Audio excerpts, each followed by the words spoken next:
Chapter 953. Your Majesty, this is the first batch of military binoculars developed by the Academy. Would you like to try it?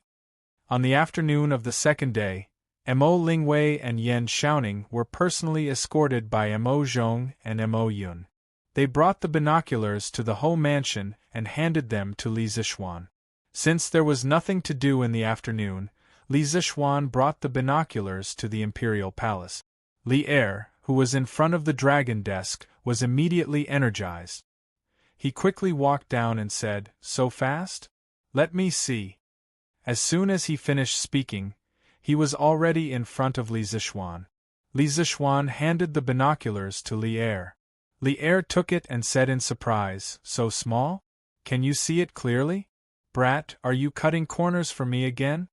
He had personally played with the telescope in the academy before, but the one in his hand was only a little bigger than his palm. Compared to the big one in the academy, it was completely dwarfed. Li Zixuan said helplessly, "Your Majesty, you have wronged me. This kind of military binoculars is specially designed to spy on the enemy during war. Of course, it has to be portable. If it's too big, how can it be brought to the battlefield? Don't be fooled by its small size. Its ability is not much different from the Academy's telescope." "Is it?" Li Er did not believe it. He looked at the binoculars in his hand and said, "Follow me upstairs to take a look." After that, he took the lead and walked outside. Taiji Palace was the main palace of the Tang Empire, so it was also called the Inner Palace. It was usually the place where officials gathered. Of course, it was also Li Er's office. Taiji Palace occupied a large area, including Taiji Palace, Yin and Yang Palace, and Ganlu Palace. Taiji Palace was not a group of palaces on the first floor, it had a second floor. Li Zixuan and Zhao Song followed behind Li Er and came to the corridor on the second floor of the Taiji Palace. At this time, the sun had already set halfway down the mountain. Standing at their position, they could see the gorgeous red clouds on the horizon. The sky was dyed a deep red by the sunset glow, like a magnificent red sea. It was very spectacular. It was really, such a scene should only exist in the heavens. How many times can one see it in the human world? Li Er narrowed his eyes and looked at the magnificent sunset for a while.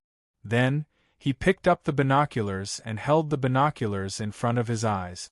In order to protect the lens, Mo Lingwei added rubber to the edge of the lens. Compared to the hard and cold iron frame, the soft rubber was undoubtedly more comfortable for the eyes. Li Er raised the lens and looked at the front. Suddenly, a head wearing armor appeared in his field of vision. He could even see the hair on the person's face clearly. Although Li Er had killed many people in his life, he couldn't help but be startled by the sudden appearance of a head. Li Zixuan could clearly see Li Er's wrist tremble slightly before returning to normal. "Your Majesty, how is it? The effect of this military binoculars isn't bad, right?" Li Zixuan laughed secretly, but asked softly. It's okay." After adapting to the ultra-long vision provided by the binoculars, Li Er was now using the binoculars to look for other sceneries. How could he have the time to comment on Li Zixuan? Therefore, he only gave a short reply and went back to playing. In fact, the effect of the binoculars was not only okay, it was simply too good. When Li Er was playing with the astronomical binoculars, he could see the moon and stars hundreds of thousands of miles away. Those stars were originally far away, so he didn't have much of an intuitive feeling about the magnification effect of the binoculars. But now it was different. Standing here, he could even see the appearance and clothing of the people on Vermilion Bird Avenue outside the imperial city. It was exactly the same as the scene he couldn't see when he stood next to those people. This kind of intuitive visual impact shocked Li Er. For a moment, he was addicted to playing with it. Ahem. "Your Majesty, it's getting cold, you." After a full quarter of an hour, Li Zixuan estimated that Li Er should have seen everything that could be seen from this angle. At this moment, a gust of cold wind blew from the west. Zhao Song could not help but let out two dry coughs. Li Er reluctantly put down the binoculars and said, "Let's go back to the Ganlu Palace." After a while, the three of them returned to the Ganlu Palace. Li Er looked at Li Zixuan with a face full of smiles and said, I'm very satisfied with this binoculars. Just based on this, my full support for you to establish Yanhuang College was not in vain. This binoculars was produced by the Chitsu Pavilion Workshop, right? Li Zixuan replied, Your Majesty, this binoculars was made by Yan Xiaoning and Mr. Mo's beloved daughter, Mo Lingwei.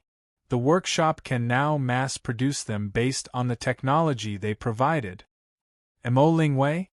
Li Er muttered once, then suddenly seemed to remember who Mo Lingwei was. He smiled and said, the idea of this binoculars was originally thought of by you, right? You still want to use them to fool me? Li Zixuan said helplessly, Your Majesty, this was indeed the idea that I provided. However, the work after that was completed by Xiaoning and Ink Girl.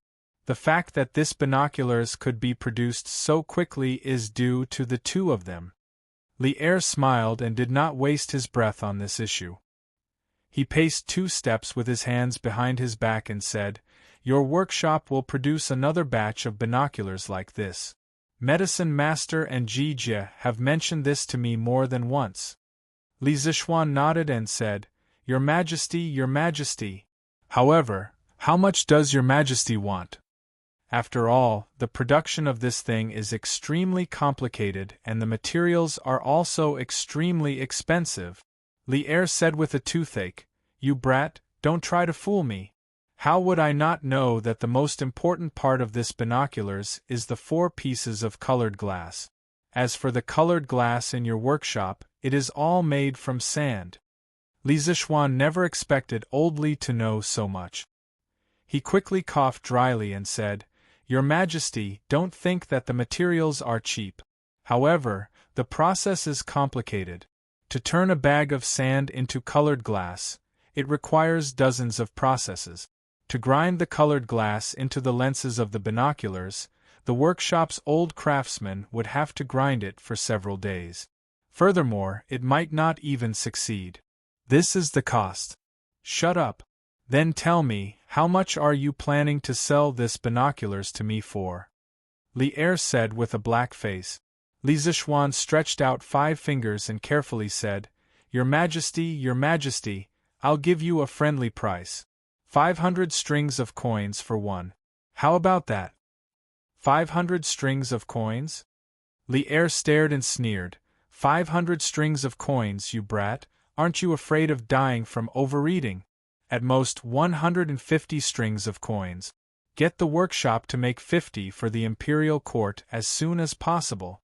Don't try to bargain with me. This is my bottom line. Li Zixuan said with a pained expression, Your Majesty, you are cutting my flesh. Sigh, fine. 150 strings of coins it is. Just treat it as my contribution to the great Tang Empire. Chapter 954. After finishing the deal for the binoculars, Li Er sat back on the throne in satisfaction. He was very satisfied with this deal, and so was Li Zixuan. The price of 500 strings of cash that he quoted to Li Er was just a bluff. He had already expected Li Er to bargain with him. Although the final price of 150 strings of cash was not high, it was not low either. The workshop could make a small profit from this deal. At this moment, Li Er narrowed his eyes and looked at Li Zixuan. He said, This binoculars is a national treasure. The technology used to make them must not be leaked. In order to prevent people from sneaking into the workshop, I will send a team of Imperial Guards to guard the workshop. Do you have any objections? Li Er had fought in wars all his life. He understood the importance of binoculars in battle. Because of this, he knew better than anyone else that if the enemy had binoculars, it would be a great misfortune for the Tang army. That was why he was so concerned about the safety of the workshop. Li Zixuan thought for a while and gritted his teeth. He said, I don't mind if your Majesty sends Imperial guards to guard the workshop, but your Majesty's men are not allowed to interfere with the daily operations of the workshop. Otherwise, I would rather close the workshop. Li Er narrowed his eyes, which flashed with a dangerous light. The hall immediately fell into silence. Zhao Song could not help but reveal an anxious expression as he silently blamed Li Zixuan for daring to say anything. After a moment of silence, Li Er suddenly slammed the table and stood up. He pointed at Li Zixuan and said angrily, "Bastard! Do you think that I will swallow your workshop? Ridiculous! I have the wealth of the world. Do you think that I lack your workshop?" In fact, he knew better than anyone what was most valuable about the workshop. It was Li Zixuan's endless and amazing ideas. Without Li Zixuan, the workshop was worthless. That was why he had never thought of swallowing the workshop and taking it for himself. I have misspoken. I hope that your Majesty can forgive me. When Li Zixuan heard this, he heaved a sigh of relief and immediately cupped his hands in surrender. Although his words just now were suspicious of gauging the heart of a gentleman with one's own yardstick and might have even infuriated Li Er, he had no regrets. There were some things that had to be made clear from the start. He did not want his workshop to be a tool for the imperial court to make money. His workshop was to represent the most advanced productivity of the great Tang. "Humph! You brat, you're getting bolder and bolder. I will remember this and settle it with you in the future." Li Er snorted coldly, venting the dissatisfaction in his heart. Then, he suddenly changed the topic and said, "You know about Cui Shanfu, right?" Li Zixuan was suddenly confused. He didn't understand why Li Er would suddenly mention this. "Your Majesty, I happened to meet Cui Siqing outside the city yesterday. I didn't expect that Cui Siqing would follow Commandery Prince Hejian to the south to serve the country after not seeing him for a month. I admire you very much." Li Zixuan thought for a moment, then pretended to be confused and said in a strange tone. Li Er widened his eyes and had the urge to curse. He secretly thought that this brat's mouth was getting more and more despicable. If Cui Shanfu heard this, he would probably be angered to death. However, he didn't know that Cui Shanfu was almost angered to death by Li Zixuan outside the city. According to my investigation, the reason why the Nanyang envoys suddenly wanted to visit Yanhuang College last time was because of Cui Shanfu's instigation. He probably wanted to embarrass you in public. This person actually disregarded the imperial court's reputation because of personal grudges. He really deserves to be killed. If it weren't for the old commandery Prince Cui's face, I would definitely kill this person. What do you think? What do I think? Stand and watch, Li Zixuan mischievously said in his heart. In fact, when he heard Li Er say this, he was quite shocked. He didn't expect Li Er to know about this matter. After thinking about it, he cupped his hands and replied with a serious face. "Your Majesty, I think that the country is the country. Only when there is a country can there be a home. The country is first and the home is second. At any time, the country's interests are above everything else. Although I don't know how I offended Cui Siqing shouldn't have disregarded the Tang Empire's reputation to seek revenge on me. His intentions are truly deserving of death." Li Er looked at Li Zixuan with a faint smile and nodded. "Yes, so I sent him to Lingnan. I hope that he can properly reflect on himself." "Your Majesty is wise." The ruler and the official chatted for a while more before Li Zixuan took his leave. Outside the palace, pedestrians hurried to and fro on Vermilion Bird Avenue. It seemed that they all wanted to rush home before the curfew. Li Zixuan rode on his horse and happened to meet an old acquaintance. "Yo, Dr. Qin. You just came out from the Imperial Physician Bureau and are preparing to go home?" That's right, it was the doctor from the Imperial Physician Bureau, Dr. Qin, who had attacked Snake Spirit Mountain with Li Zixuan and tested the poison with his own body. "Hey.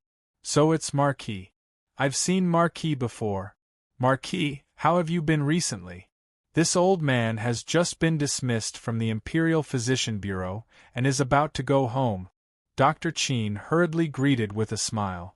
Li Zixuan dismounted and stood beside Dr. Qin. The two walked side by side. Li Zixuan said as he walked, "Ha ha. Dr. Qin, we are people who have been on the battlefield together. There's no need for you to be so polite." I wouldn't dare. Dr. Qin shook his head and laughed.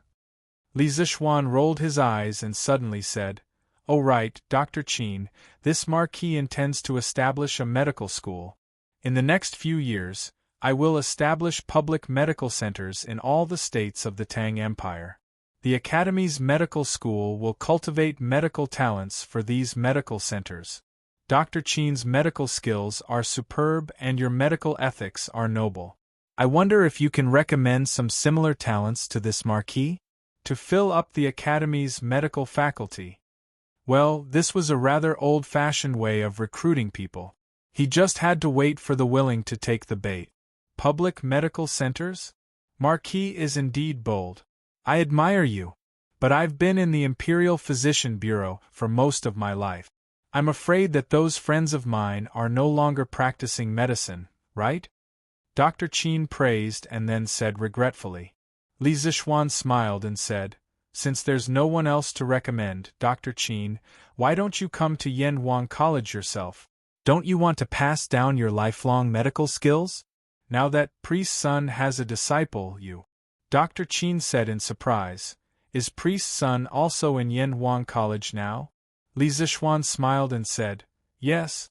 And not only that, when the medical students officially enroll, Priest's son will occasionally substitute for them." At this time, Sun Simiao was the idol of many medical students. Dr. Qin's eyes lit up when he heard this. He stroked his beard and said with a smile, Good. Since Priest's son has already entered Yanhuang College, what's there for me to hesitate? Just as well, I'm getting old and I'm planning to resign from the Ministry of Personnel in a few days. When the time comes, don't look down on my old bones." Li Zixuan smiled and said, "Haha, why would I? The Academy's doors will always be open to Dr. Qin." Chapter 955. Oh, I'm a little tired of eating fish and meat every day.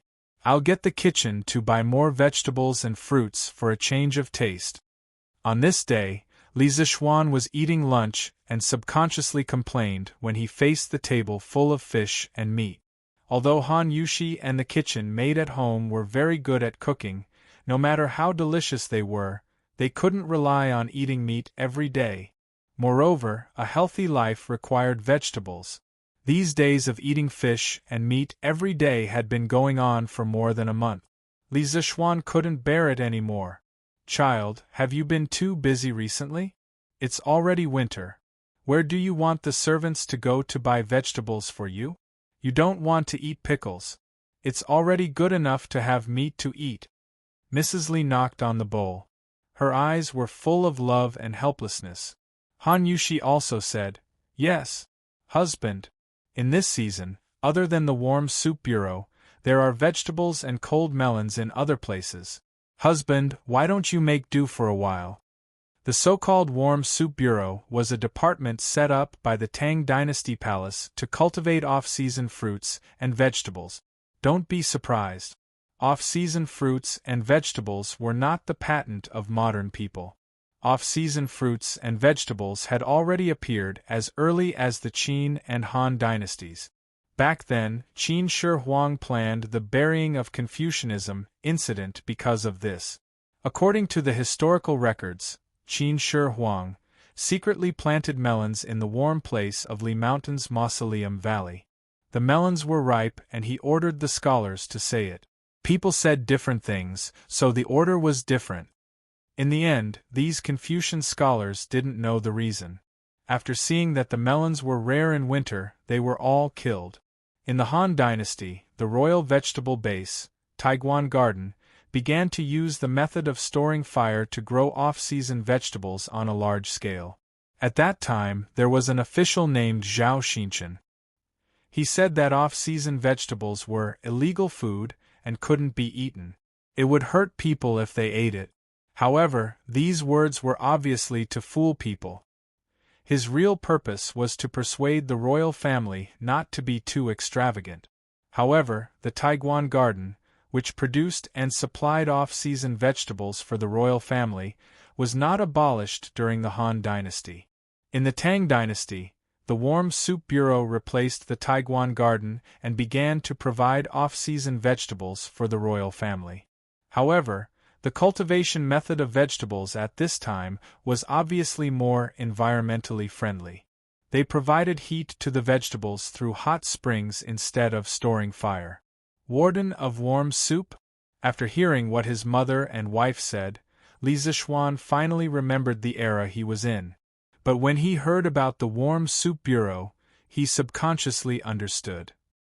After all, this guy had read a lot of Tang Dynasty novels in his previous life, so he knew what the warm soup bureau was. Then I'll go back and ask Chinke for some vegetables. I'm sure he has some at home. Everyone was speechless. How could a teacher snatch food from a student? Li Zishuan's skin was really thick to the extreme. Cough cough. Actually, this fellow also wanted to get his own greenhouse vegetables, but distant water could not quench his immediate thirst. He would first get some vegetables from Li Tai to quench his thirst. As for the greenhouse vegetables, he would also get them. Put it here, put it here. You guys, go to the front yard and help me move those brackets in. Li Zishuan was never careless when it came to his diet. In the afternoon, he asked someone to buy a batch of materials and planned to build a greenhouse in his yard. Young master, why do you need so many oilcloth and wood? Xiao He looked at the open space in the yard, which was full of coarse cloth and wooden sticks, and couldn't help but wonder. Li Zishuan smiled. Hee, I'm going to build a house. Build a house? Young master, why do you want to build a house? Isn't the house enough for us to live in? Xiao He was even more puzzled. You'll know when the time comes. Li Zishuan didn't explain much and ordered the servants to start building the house. First, in an open space in the west courtyard, according to the length and width of the greenhouse that was designed in advance, the 4 corners of the greenhouse were determined. After making the 4 corners at right angles with the law of the Pythagorean string, positioning piles were placed, and positioning lines were drawn between the piles. Then, the foundation of the bamboo frame was leveled and compacted along the lines. Then, he let the servants use shovels to flatten the ground, followed by drilling holes and inserting wooden supports into the ground. In a short period of time, the sound of pile driving in the west courtyard resounded throughout the entire Li residence. Such a big movement naturally alarmed Li Jingma, Madame Li, and the Yi family. Xian, what are you doing?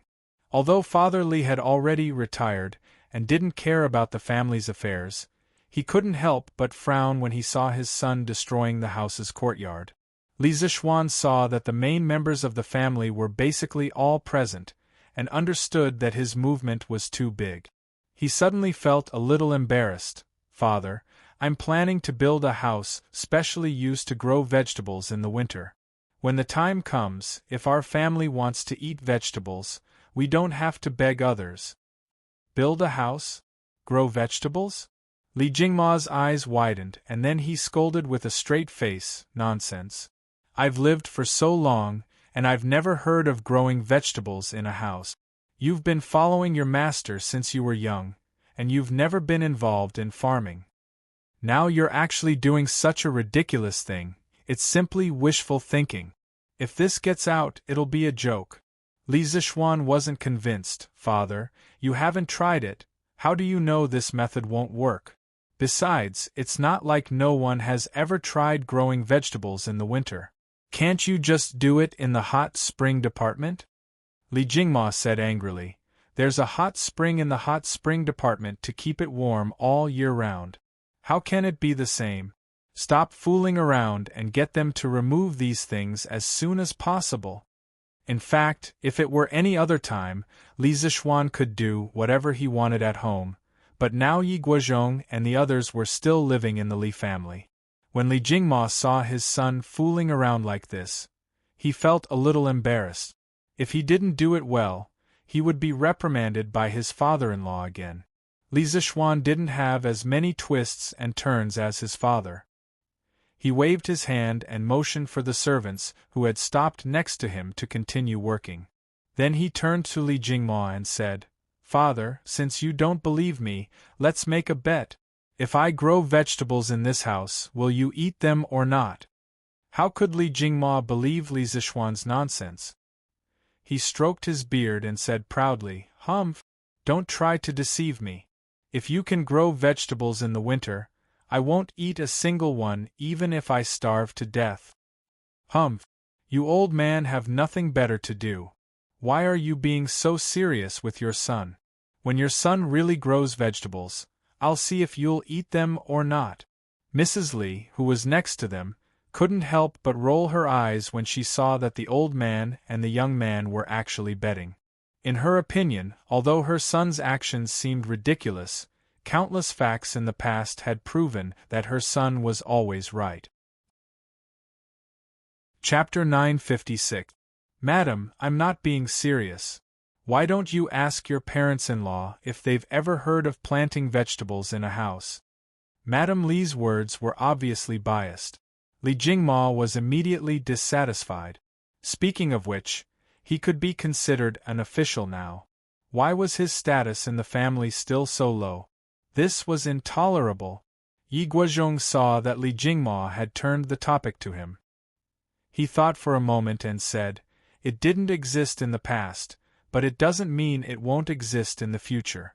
Little Xian has been good at creating miracles in the past year since he returned to Chang'an. Jingma, as his father, how can you not believe in your own son?" It was rare for Yi Guozhong to actually speak up for Li Zichuan. Old Madame Yi smiled and said, "Old master is right. Little Xian doesn't look like someone who would boast casually. Jingma, if you speak so confidently now, you'll have to starve in the future." Old Madame Ye's words immediately made everyone laugh. Lan Er clapped and said, "Hee. Daddy is going to starve. But Daddy, don't worry. Lan Er will send you food when the time comes." "Send food? Your father, I am not going to jail. Do I need a little girl like you to send me food?" Li Jingma's old face darkened. Everyone laughed again. While they were talking, 2 rows of wooden sticks of the same height were inserted into the ground in the courtyard. The top of the 2 sticks was supported by a curved bamboo strip. It really looked like the frame of a house. Li Zichuan didn't have time to chat with his father at this time. He personally went down and ordered the servants to tie the custom-made white tarpaulins one by one to the supports. There was no plastic in this era. Li Zichuan thought about it and could only use tarpaulins instead. Although it was white tarpaulins, how could they remain white after being soaked in tung oil? It looked dark yellow, but even so, it was much better than black. After all, black tarpaulins absorbed light and didn't transmit light. It was not conducive to the growth of vegetables. These tarpaulins were specially made by Li Zichuan. There were 2 lengths of rope attached to them at specific intervals, which were used to tie them to the brackets that were inserted in advance. The winter in the north was especially cold. To be safe, 1 layer of tarpaulin was not enough to solve the problem. Li Zichuan made the greenhouse into a structure with 2 layers of tarpaulin.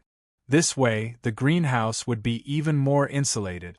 Of course, in addition to this, Li Zichuan also prepared a thermal insulation plan, which was the natural heating method. The so-called natural heating was not an increase in temperature for no reason, but the effect of a mysterious substance, which was the fermentation agent. The specific method is, when preparing the ground, making beds, or making seed beds, the soil is filled with cow dung, pig dung, fresh garbage, manure, and crushed straws and straws, then an appropriate amount of wheat koji or xiaoziu is added to make fermenting agent, and finally the soil of the vegetable garden is filled, so that the microorganisms in the fermenting agent can use the raw materials to work. These raw materials can slowly release heat, gradually increasing the temperature of the soil and the air to ensure the normal growth of the plant. Although Li Zichuan had never farmed in this life, Don't forget that he was born into a farmer's family in his previous life. At that time, his family had built a greenhouse, and at that time, they used this method of releasing heat through fermentation to ensure the greenhouse's temperature. Reality proved that the effect was quite good. However, the fermenting agent they used at that time was also an industrial fermenting agent, so the effect might be slightly better than wheat koji or shiatsu. More than 20 servants used more than 2 hours to build the greenhouse that was less than half a mu in size. It was the first time Lan saw such a long house, and she was extremely excited. The little girl shuttled back and forth in the greenhouse, not knowing the meaning of tiredness. She could not be dragged out, as if she wanted to make this her new home. However, when Sanbao came in with a load of dung, the little girl ran out at her fastest speed without needing anyone to say anything. Stinky Sanbao, why did you bring 2 buckets of dung over for no reason? Ah, it stinks, you're so disgusting. Lan covered her nose and scolded as she ran. Miss, young master asked me to. Sanbao looked wronged. Actually, he did not want to pick such smelly things. Wasn't it Li Zishuan's request? Alright, Sanbao, quickly get someone to evenly fill the fields with horse and cow dung, then sprinkle wheat koji over it.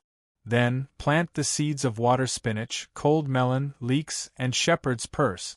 Li Zishuan interrupted Sanbao and ordered. Speaking of which, the excrement was not ordinary excrement, but fresh horse and cow excrement. It was not easy to obtain such excrement. Dozens of servants and Pang Feiji's personal guards went out together and took away almost all the cow and horse excrement in the mansions of every household in Chang'an. The reason why they used cow and horse dung instead of human dung was mainly because cows and horses were herbivores. Their dung contained undigested residues, which were easier to ferment. Moreover, the fermented products were better for the vegetables. Alright, young master. Sanbao responded and led the other servants to work in full swing. In an instant, the west courtyard was filled with the stench. Li Jingma, Madame Li Yiguozhong, and the rest could not stay any longer. They hurried out of the west courtyard. Although Li Zishuan could hold his breath and was not afraid of the stench, his wife, Han Yushi, was afraid. Hence, he also pulled Han Yushi out. Cousin, are you really confident that you can grow vegetables in this house? Yi Fashion followed behind and asked Li Zishuan. Li Zishuan smiled confidently and said, Of course. If nothing goes wrong, Fashion, you should be able to eat the vegetables here during the new year. Haha. You won't be able to eat these fresh things during the new year at Nanyang. It's all thanks to you, cousin. Yi Fashion smiled and said. Then, he continued to ask, planting in the spring and harvesting in the autumn is the way of the heavens. Cousin, aren't you going against the heavens by planting vegetables in the winter? Li Zishuan looked at the unlucky child and said in a speechless manner, Fine, fine, fine. There's no need for so many rules. Your cousin just wants to eat some of the vegetables he grew. How is that against the heavens? Fashion, don't be so rigid all the time. It's life. If you want to live a good life, you have to. Toi. You can't be so calculative. Think about it yourself. After that, he patted Yi Fashion's shoulder and turned to Han Yushi and said, My wife, I'm going back to Yunshan later. Do you want to come along? Han Yushi thought for a while and nodded. I'll go too. Who knows, I might be able to help you. Li Zishuan smiled and said, All right, I'll get someone to prepare the carriage. Chapter 957. Around 5 p.m., Li Zishuan and Han Yushi arrived at Yun Mountain in a carriage with a large group of servants. The carriage was filled with oilcloth and wood. They were planning to grow vegetables in greenhouses in Yun Mountain. Speaking of which, more than 90% of the roads in Cloud Mountain had been repaired. This greatly reduced the travel time. In the past, it would take more than an hour for a carriage to travel this long path. Now, it would only take a little more than 15 minutes. More importantly, the road was wide. In the past, if two carriages wanted to stagger, they had to be careful for fear of bumping into each other. Now, the cement road was wide enough to accommodate 4 carriages side by side. Compared to this, the official road outside the city was like a small road. Sanbao, bring them here and build me a greenhouse that is exactly the same as the one in the residence. I have something to do outside. Li Zixuan said to Sanbao as he marked out an empty space behind the courtyard. In this era, there were no strict management methods for abandoned land like in the modern era. Usually, the land would belong to whoever developed it. Besides, Yanhuang College was built on Yun Mountain. The entire mountain was basically Li Zixuan's private territory. He could plant wherever he wanted. Yes, young master. Don't worry and go. Sanbao took on the responsibility without hesitation. As Li Zixuan's #1 henchman, this was a piece of cake for him. Li Zixuan nodded and left with his wife. He wanted to go to his father-in-law's house. He wasn't going to monopolize the vegetables in the greenhouses. Planting vegetables was just for fun and to satisfy his appetite. He didn't plan to use it to make money. However, it was a good idea to let the villagers in his fief take care of it. As for Han Tianhu, due to his relationship with Li Zixuan, he was now the head of one of the 8 villages in Li Zixuan's fief. The Han family manor's position among the 8 villages was skyrocketing. Only Plum Village, which was close to Yun Mountain, could compete with them. The other 6 villages were envious of these 2 villages. However, their villages were now part of Li Zixuan's fief. As long as they followed Li Zixuan's footsteps, their good days wouldn't be far away. Previously, when Li Zixuan mobilized the villagers to gather herbs in the mountains, the villagers were unusually enthusiastic. If there wasn't a quota, they would have brought their entire families into the mountains. It's Marquis. Hello, Marquis. Greetings, Marquis. Since Cloud Mountain wasn't far from Plum Village, Li Zixuan didn't choose to take a carriage. The couple hadn't gone far when they saw a group of villagers carrying bamboo baskets on their backs heading towards the 3rd courtyard in an endless stream.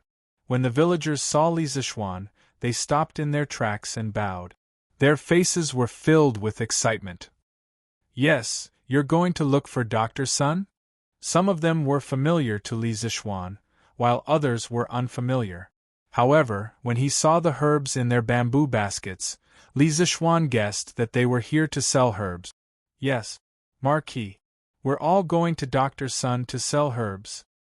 Why don't you go to the pharmacy in Chang'an City to sell? Li Zixuan asked with a smile.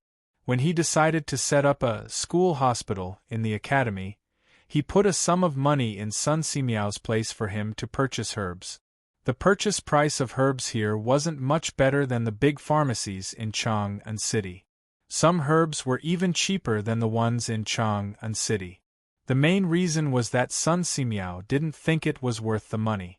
This old man had always been frugal. Otherwise, he wouldn't have collected herbs himself to treat patients. When the man heard this, his face suddenly changed.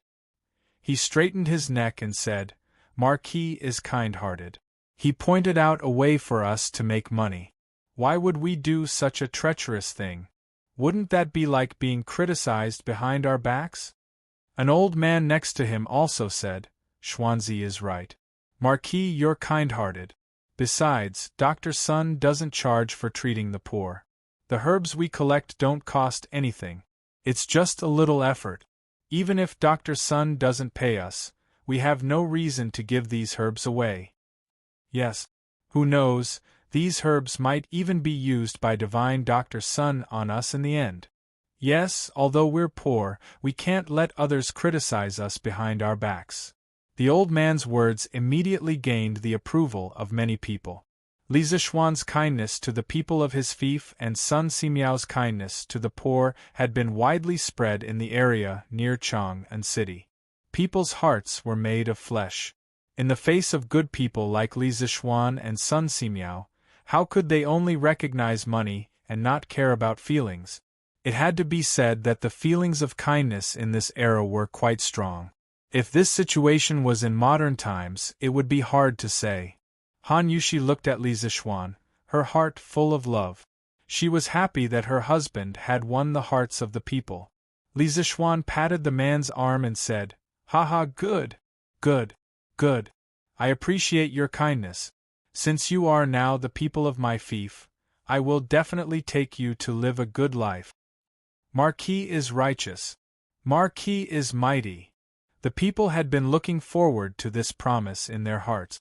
Now that they finally heard Li Zixuan say it personally, they were suddenly very excited and shouted. Li Zixuan smiled and chatted with the people around him. Then, he took Han Yushi down the mountain. The villagers didn't go into the mountains to pick herbs every day. Now, the unified arrangement of the villages was to organize a group to go into the mountains every other day. Therefore, when Li Zixuan and his wife arrived at the Han village, Han Lijing didn't go out. Instead, he was playing chess with Old Hu in the courtyard. It was the slack period now. If Li Zixuan hadn't arranged a job to go into the mountains to pick herbs, Han Lijing would probably be even more free now. At this moment, the two bad chess players were happily playing chess on the stone table in the courtyard. "Father! Father-in-law!" Han Yushi and Li Zixuan entered the courtyard. The two of them called out one after the other. "Yo! Yushi Shaoxian, you're back!" Han Lijing heard and quickly stood up. His face was full of warmth. Old Hu also put down the chess piece in his hand and stood up with a smile. "Hey Han girl, young master, you're here." He didn't call Marquis, nor did he call Marquis Madam. However, this kind of address made Li Zixuan and Han Yushi feel very close. "Yes, Uncle Hu, you're playing chess." Li Zixuan smiled. Old Hu patted his head and said resentfully, "Hey! I was about to win just now." "Alright, Lijing, you lost this round." Chapter 958. Father-in-law, Uncle Hu, how was the west side of Yunshan? Did you encounter any danger yesterday? After exchanging greetings for a while, the four of them sat around the stone table. Han Yushi brought 4 cups of water from inside the house. Li Zixuan took a sip and looked at Han Lijing and Hu Hanyun. Han Lijing smiled and said, "We didn't encounter any danger. There were so many of us. No matter how strong the beasts were, they would be scared away. We didn't even encounter a tiger." Hu Hanyun interrupted, "That's right, it was so boring. I remember that there were many tigers in the west side of the mountain in the early years. Yesterday, I was planning to hunt one back and use its skin as a mattress on my bed. In the end, we didn't even find a tiger's hair after searching for half a day. How infuriating!" In the modern era, using tiger skin as mattresses was usually done by the rich. That was because tigers were protected by the country and were rare, so tiger skin was naturally even rarer. But in this era, even a farmer like Old Hu had a tiger skin, let alone a real rich family. Li Zixuan looked at Hu Hanyun and couldn't help but say, "Uncle Hu, it's a good thing that there are no beasts. At least there won't be any casualties, but we can't let our guard down. Father-in-law, even if we don't encounter any beasts in the future, we must have a group of young men accompanying us every time. Otherwise, we can't let farmers go into the mountains to pick herbs without permission. Many times, danger happens when people are not paying attention." Han Lijing stroked his beard and nodded in agreement. "Yes, Shaoxian, don't worry. I will arrange it well. By the way, apart from this matter, this son-in-law has something else to tell father-in-law." Li Zixuan changed the topic and said, "Hey, young master, I have something to do at home, so I'll leave first." Although Hu Hanyun looked rough, his heart was not rough at all. He realized that what Li Zixuan was going to say to Han Lijing next might not be suitable for him to hear, so he quickly got up and took the initiative to leave. "Hey, Uncle Hu, it's not a secret anyway, and it's also related to you. Sit down." Li Zixuan knew what Old Hu was thinking, so he quickly dissuaded him.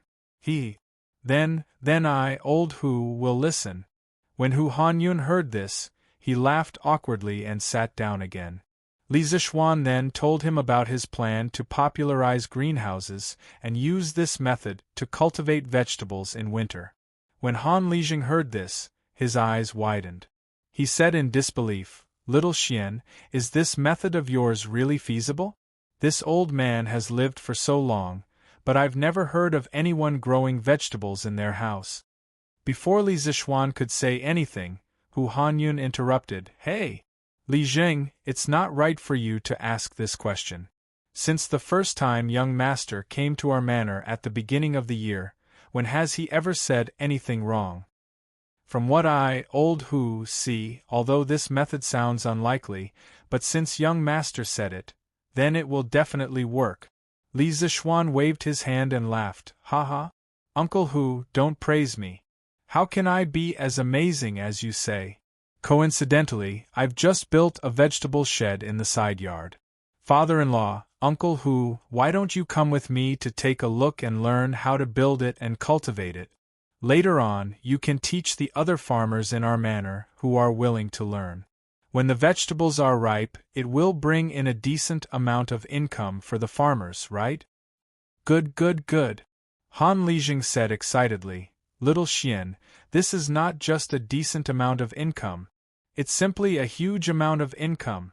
You might not know how precious vegetables are during winter in Chang'an City. This is truly a priceless commodity. If this method of yours really works, then the few manors around our Han Manor will really make a killing this time." That's right. Young master, you really have a lot of ideas. The farmers in our manor must have cultivated good karma in their previous lives to be able to look forward to your arrival. Old Hu laughed heartily.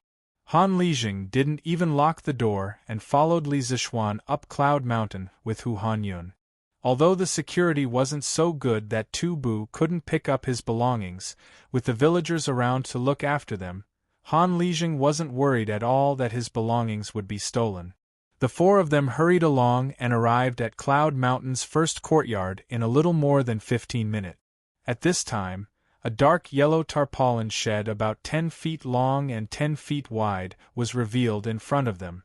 San Bao and the servants were in the midst of finishing up the work. "Young master, you're back? This place will be ready soon. Please wait a moment." San Bao saw that Li Zishuan had returned so quickly and quickly came over to inform him. Li Zishuan waved his hand and laughed, "Ha ha, no rush. San Bao, you did well." San Bao immediately grinned, "Hee. It's all because you taught me well." Li Zishuan smiled and turned to Han Lijing and Hu Hanyun, "Father-in-law, Uncle Hu, this is the shed I told you about just now. It's specially used to grow vegetables in winter. This shed is covered with 2 layers of tarpaulin. I'll add some fertilizer inside. When the time comes, when the door is closed, no matter how cold it is outside, it'll still be warm inside. Why would the Soup Bureau provide vegetables to the royal family in winter? Isn't it because it's warm there? If we use this, we'll most likely be able to achieve the same effect." Han Lijing's eyes lit up and he nodded. "Xiao Xian, after hearing what you said, this method is quite promising. Perhaps we can really try it out." After saying that, he immediately frowned and hesitated, "But with so many tarpaulins added together, I'm afraid it won't be cheap. I just don't know if the farmers will dare to take this risk." What Han Lijing said was true. After all, Li Zishuan's method of growing vegetables out of season had never been tried before. The capital invested in the early stage was not a small amount for the farmers. It would depend on whether the farmers believed in Li Zishuan or not. Hu Hanyun waved his hand carelessly and said, "Hey! Those who aren't willing don't have the life to earn this money. Lijing, no matter how much you force them, it's useless. Anyway, I, old Hu, believe in young master. I'll go to Chang'an tomorrow to buy tarpaulins. My family will build 10 of these big sheds. Anyway, there's a lot of land that's uncultivated now." It wasn't an exaggeration to say that old Hu had been reborn. His son and daughter both had their own achievements. Now, not only were they no longer the burden of the family, but they had also become the pride of the family and even the entire Han family manor. Because of this, the Hu family was getting richer and richer. At this moment, old Hu seemed to be rich and overbearing. He directly said that he wanted to build 10 of these sheds. But sometimes, honest people also had their blessings. It wouldn't be long before Hu Hanyun would be thankful for his current decision. Father-in-law, Uncle Hu's words are rough, but they are reasonable. When the time comes, the farmers will be free to build the sheds. If they don't want to, we won't force them. Chapter 959. Little Xian, you can't do this. In the Yunshan residence, Han Lijing listened to Li Zixuan and Hu Hanyun's conversation and quickly said, Little Xian, you might not know the situation of the other villages. Take the Liujia village for example. Their village just joined your fief not long ago. During the previous autumn harvest, they still paid rent according to the previous landlord's request. In addition, this year's harvest is generally not good, making things worse. Their place is not rich to begin with. It's already not bad that they have enough food to eat. If you ask them to get so many oilcloths, even if they sell all the food in their house, it won't be enough. Little Xian, since you thought of this method to help the villagers increase their income, then you must also want all the villagers to receive this favor, right? Therefore, father-in-law still hopes that you can consider this matter carefully. After Li Zixuan heard this, he was silent for a while. He secretly thought that he had taken things for granted. The price of cloth in the beginning of the Tang Dynasty was very cheap. The price of a spool of fine silk was the price of a bucket of rice. That is, 3 to 4 copper coins could buy a spool of silk cloth. As for the coarse oilcloths used to build the greenhouses, it was even cheaper. The cost of a greenhouse was actually only 200 to 300 copper coins. Li Zixuan's family had a ready-made clothing store, so he naturally knew the current price of cloth in Chang'an. It was because he knew that he subconsciously thought that the commoners could grit their teeth and bear the cost of a greenhouse. 200 to 300 copper coins was equivalent to a few $1,000s in the modern era. If a family squeezed together, they should be able to gather together. But he neglected a problem. The extent of exploitation of the farmers by the landlords of this era was far from comparable to the modern era. In this era, people who could not afford to eat enough and wear clothes were everywhere. Was 200 to 300 copper coins really a small amount? For some families, 200 to 300 copper coins could be enough for their family to eat for a year. Father-in-law is right. This son-in-law has indeed not thought it through.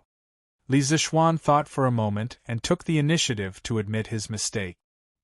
He continued, How about this son-in-law will take out 1,000 strings of money and leave it with father-in-law.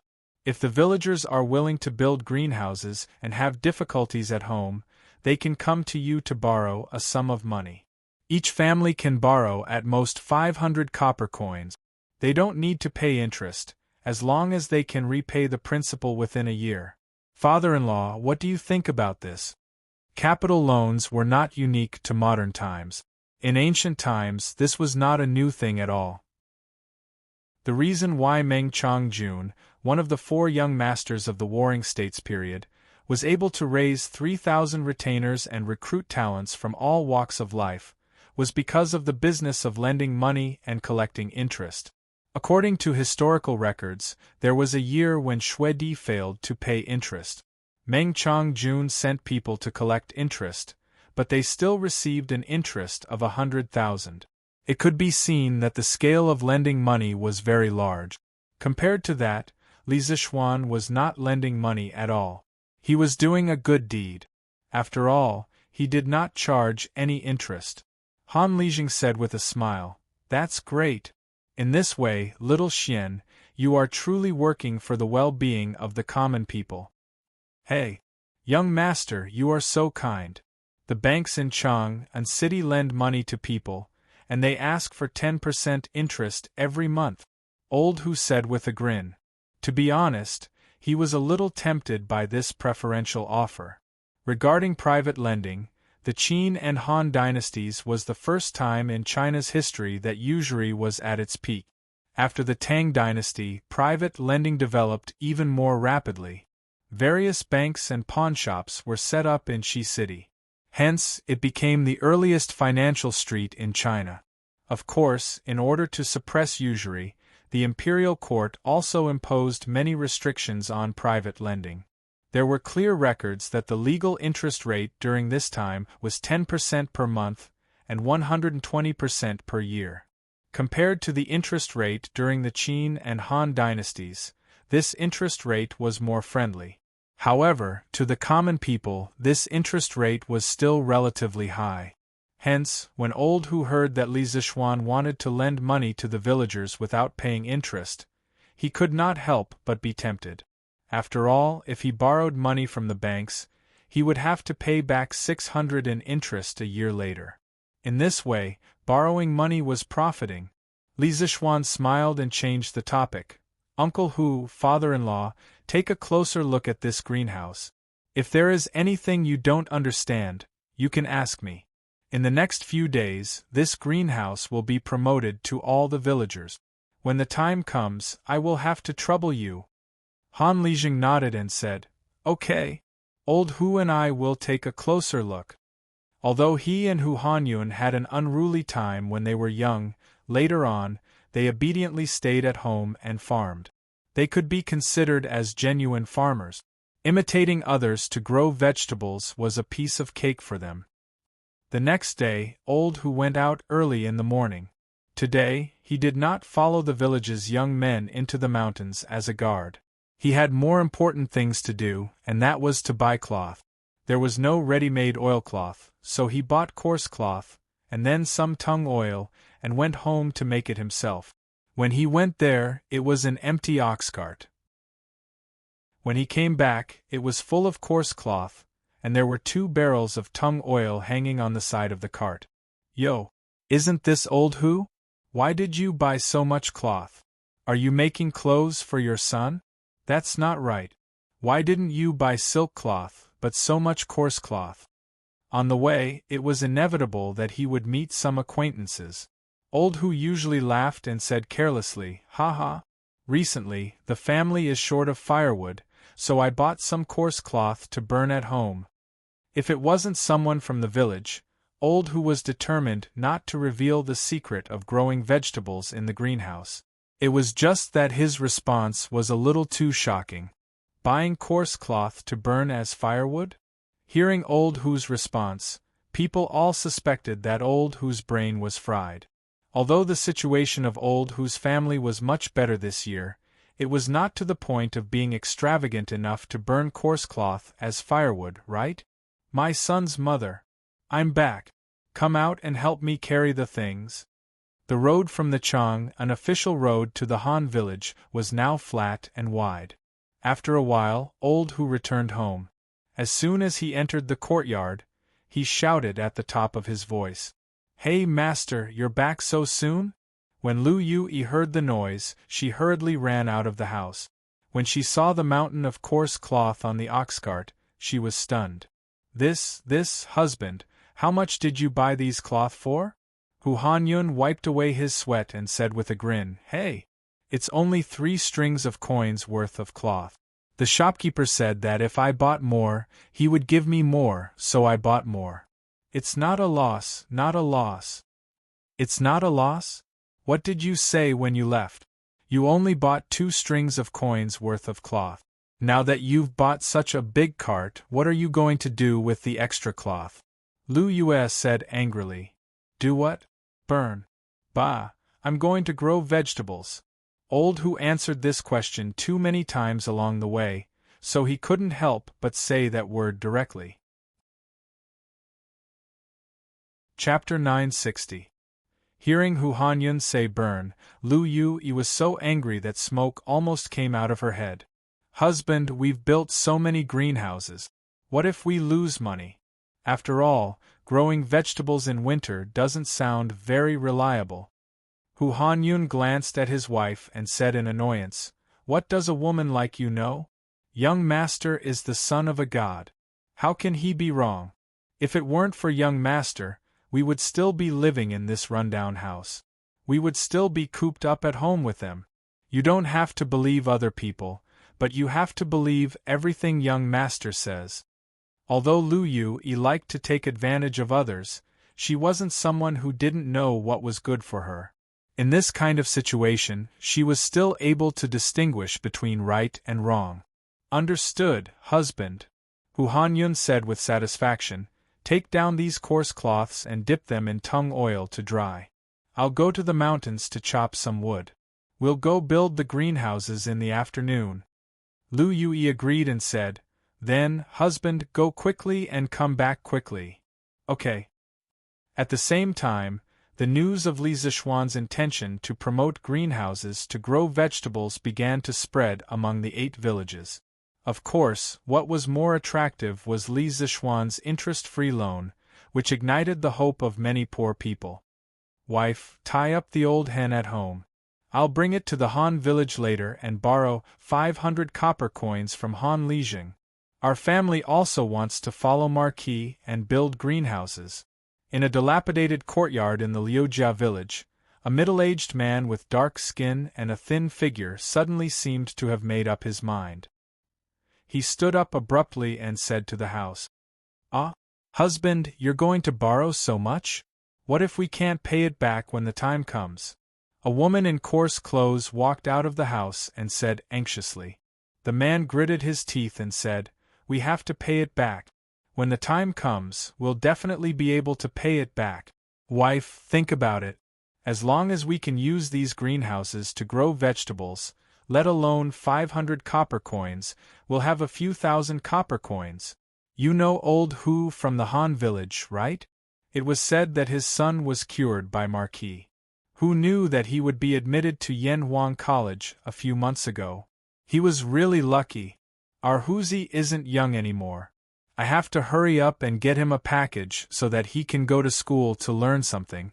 If he can also get into Marquis' Yanhuang College in 2 years, then our family's ancestral graves will be smoking.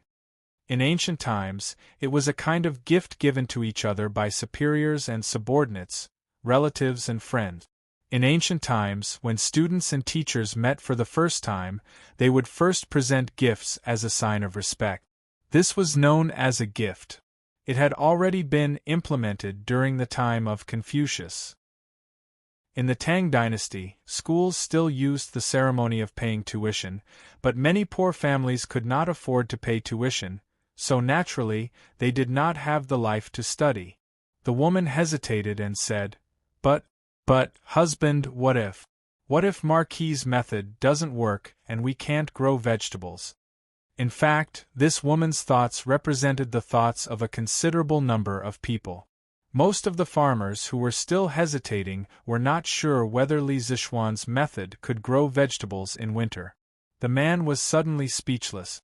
After a while, he stamped his feet and said, It definitely can. Since Marquis dares to promote this method to us, then he must have confidence. You didn't see how rich the Han village and Plum village are now. That's all because of Marquis' help. Besides, if we really can't grow vegetables and can't pay back the money, then I'll sell my life to Marquis to repay the debt. After saying that, he resolutely turned around and walked out of the courtyard. His steps were so firm and his back was so bleak. However, hey, husband, you forgot to take the chicken. Do you still want the old hen at home? Chang'an City, Yongla Lane, Li Mansion. After Li Zixuan finished his business in Yunshan yesterday, he came back directly. His father-in-law was in charge of the farm, and Li Gang and Yen Silu were in charge of the academy. He was very comfortable as a hands-off boss. Xiao Xian, I heard that you want to let the people in your fief grow vegetables with you? When it was almost noon, Yi Guozhong found Li Zixuan and asked. Li Zixuan nodded and said, Yes, grandfather. Yi Guozhong frowned and said, Are you 100% sure that this method will work? You have to know that the people are not rich. If they can't grow vegetables, you'll be doing bad things with good intentions. In the end, this old man was still worried that Li Zishuan's good reputation, which he had painstakingly built, would be ruined because of a greenhouse. At the same time, the people who followed Li Zishuan to grow vegetables in the greenhouse would also be ruined. Grandfather, don't worry. I tested this method of growing vegetables with my master when I was at Mount Longhu. As long as it's done properly, we'll definitely be able to grow vegetables. Li Zishuan didn't want to keep talking nonsense, so he directly brought out his omnipotent master. When Yi Guozhong heard this, he was suddenly speechless. As a cultivation family, Yi family was certainly clear about spiritual master Lingshu's magical power and his status in Taoism. Since these greenhouse vegetables had been verified by spiritual master Lingshu, what else could he say? A kind-hearted person will be rewarded with good fortune. A family that accumulates kindness will have more to celebrate. Xiao Xian, you have to always remember this. People follow the laws of the earth follows the laws of the heaven follows the laws of the Tao, and the Tao follows the laws of nature. Taoism emphasizes karma. Your good deeds today will definitely be rewarded with good results. Grandfather is very pleased to see that you treat the people in your fief so well. Yi Guozhong came over and patted Li Zishuan's shoulder, and said with deep meaning. Old man Ye's words could be said to Li Zishuan's heart. Li Zishuan cupped his hands and said, Grandfather, you flatter me. After lunch, Li Zishuan's uncle, Yi Huiming, carried a small bag of luggage, and prepared to leave Chang'an and return to Nanyang. Father, mother, take care of your health in Chang'an. I'll go back first. Yi Huiming bowed and cupped his hands. Good. Huiming, you also have to be careful on the road. Take the official road, don't take the small roads, so as to avoid encountering bad people. The old madam of the Yi family nagged. I know. Yi Huiming responded and looked at Yi Fashion. He really didn't know what to say to this son of his who had been like a sinner since he was young. After thinking for a while, he decided not to say anything. In the end, he looked at Li Jingma and Yi Yuzhu. Yi Yuzhu quickly said, Big brother, don't worry. I will take good care of father, mother, and Fashion. Yi Huiming nodded and whispered, Don't resent father for what happened in the past. He did it for your own good. Then he turned and got into the carriage at the door. With the coachman's go, the carriage gradually drove out of Yongla Lane and finally disappeared from everyone's sight. Chapter 961. Okay, Lu Mang. Put your thumbprint here and you can borrow these 500 coins. Han Village, Han family's courtyard. There was a long line in the courtyard. Han Li was setting up a table in the courtyard. Beside him stood a middle-aged scholar. At this moment, Han Li was smiling as he spoke to the dark-skinned man in coarse hemp clothing. This man was the father of Liujia Village's Hu Zi. He was the one who came here to borrow money but forgot to bring his hen. However, even if he brought it, it would be a waste because Han Lijing would not accept it. Hey! I will press it now. Lu Mang did not look at the content of the paper. He responded and, without hesitation, bit his thumb and put a red thumbprint on the paper. Han Lijing's character was well known by everyone in the surrounding area. Therefore, Lu Mang was not worried that Han Lijing would cheat him. Besides, even if he did not believe Han Lijing, how could he not believe Li Zishuan? After all, Han Lijing was helping Li Zishuan. Okay. Here are 500 coins. You better count them carefully. Han Lijing nodded. He took out a string of coins from the wooden box behind him and handed it over to Lu Mang. Lu Mang took it with both hands. He wanted to count but he was a bit embarrassed. Han Lijing saw this and laughed. It is best to count the coins face to face to avoid any misunderstandings later on. Thank you, Han Lijing. Lu Mang was moved. He moved 2 steps to the left to give way to the line. Then he stood on the side and counted the coins face to face. Han Lijing shouted. Next, a young man in his 20s came over. Han Lijing found him unfamiliar and asked, "Little brother, which village are you from?" Han Lijing, "My name is Wang Qingyuan. I am from Shirley Village. Last month, my village was annexed to Marquis's fief." The young man quickly replied. Han Lijing looked at the middle-aged scholar beside him. He saw the scholar open the book on the table to a certain page. After looking at it for a moment, he nodded and said, "There is indeed this person in Wang village." Han Lijing nodded and asked the young man, "Wang Qingyuan, how much money do you want to borrow? Why do you want to borrow money?" Wang Qingyuan replied, "Han Lijing, I want to borrow 500 copper coins. I also want to build a greenhouse to grow vegetables." Han Lijing nodded and took out a piece of paper with a document written on it and said, "Just like Lu Meng, put your fingerprint here." "Hey, I understand," Wang Qingyuan said excitedly. At this time, Lu Meng, who is next to him, has already counted the copper coins.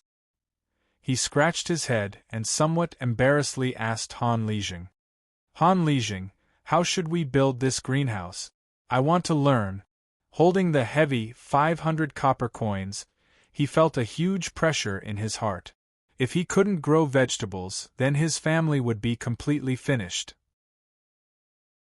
His son wouldn't be able to go to school, and he was afraid that even eating would be a problem. Therefore, before he set up the greenhouse, he had to learn the technique well. Otherwise, the borrowed 500 copper coins would be wasted. "Yes, Han Lijing, where should we go to learn how to build a greenhouse?" The other people also looked at this side. The question that Lu Meng asked was also what they wanted to ask. Those who made up their minds to borrow money actually wanted to use this opportunity to completely improve their family's situation. No one didn't want to be able to grow vegetables in their greenhouse. Han Lijing raised his head and said to everyone, "If you want to learn how to build a greenhouse after you get the money, I can take you to Old Hu's house to have a look. His house has already built a greenhouse. At that time, if you have anything you don't understand, be sure to ask on the spot. Old Hu will also teach you some planting technique. If you want to learn, you can wait for a while on the side." Lu Meng grinned and said, "Hey, that's fine. I will wait for a while on the side. Thank you, Han Lijing." "Yo, there are so many people." At this time, Li Zixuan came in from outside the courtyard. Looking at the long line in the courtyard, he was surprised. In the afternoon, after he sent his uncle away, he remembered the situation in the village and immediately rushed over. Things like greenhouse vegetables, for many people, were entrusted to their family's livelihood. If he didn't come personally to teach, in case something went wrong, it would be a big sin. "Marquis?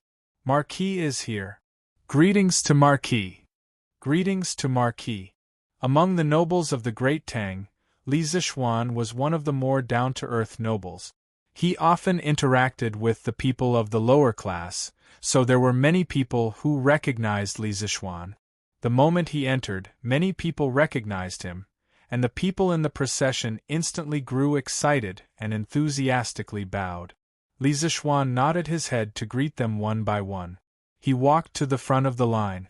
The middle-aged scholar from before hurriedly straightened his clothes and quickly came over to salute. Lowly official Xiaohai greets Marquis. Yuan Shikai. Li Zixuan was taken aback subconsciously. Could it be so coincidental? I actually met Yuan Datu in Tang Dynasty? The middle-aged scholar looked embarrassed and said carefully, "Marquis, that lowly official is Xiaohai, not Yuan Shikai." At this time, Han Lijing said to Wang Qingyuan, who had finished pressing his fingerprint, and handed over a string of copper coins. He hurriedly came over and said, "Xiaoxian, this is County Deputy Yuan from the county government. I invited him here today to be a witness. It's more reliable this way." Li Zixuan suddenly understood. He had also heard that in ancient times, it was often necessary to find a well-respected middleman to act as a witness. Generally, commoners liked to find a judge from the county government to act as a witness. This way, it would be easier to file a lawsuit. He had to admit that his father-in-law was very considerate. At this time, he also realized that he had misheard the name just now. He said apologetically, "Oh, it's County Deputy Yuan. I didn't pay attention just now and misheard the name. I'm really sorry. County Deputy Yuan, please forgive me." Xiaohai hurriedly waved his hand and said, "Marquis, you're too serious. You didn't mean it, and I didn't take it to heart." Li Zixuan nodded and smiled. "That's good." Then he looked at Han Lijing and asked, "Father-in-law, how many people came to borrow money?" Han Lijing replied, "In the morning, there were already more than 70 households coming to borrow money. Looking at the situation in the afternoon, there should be nearly 200 households coming to borrow money today."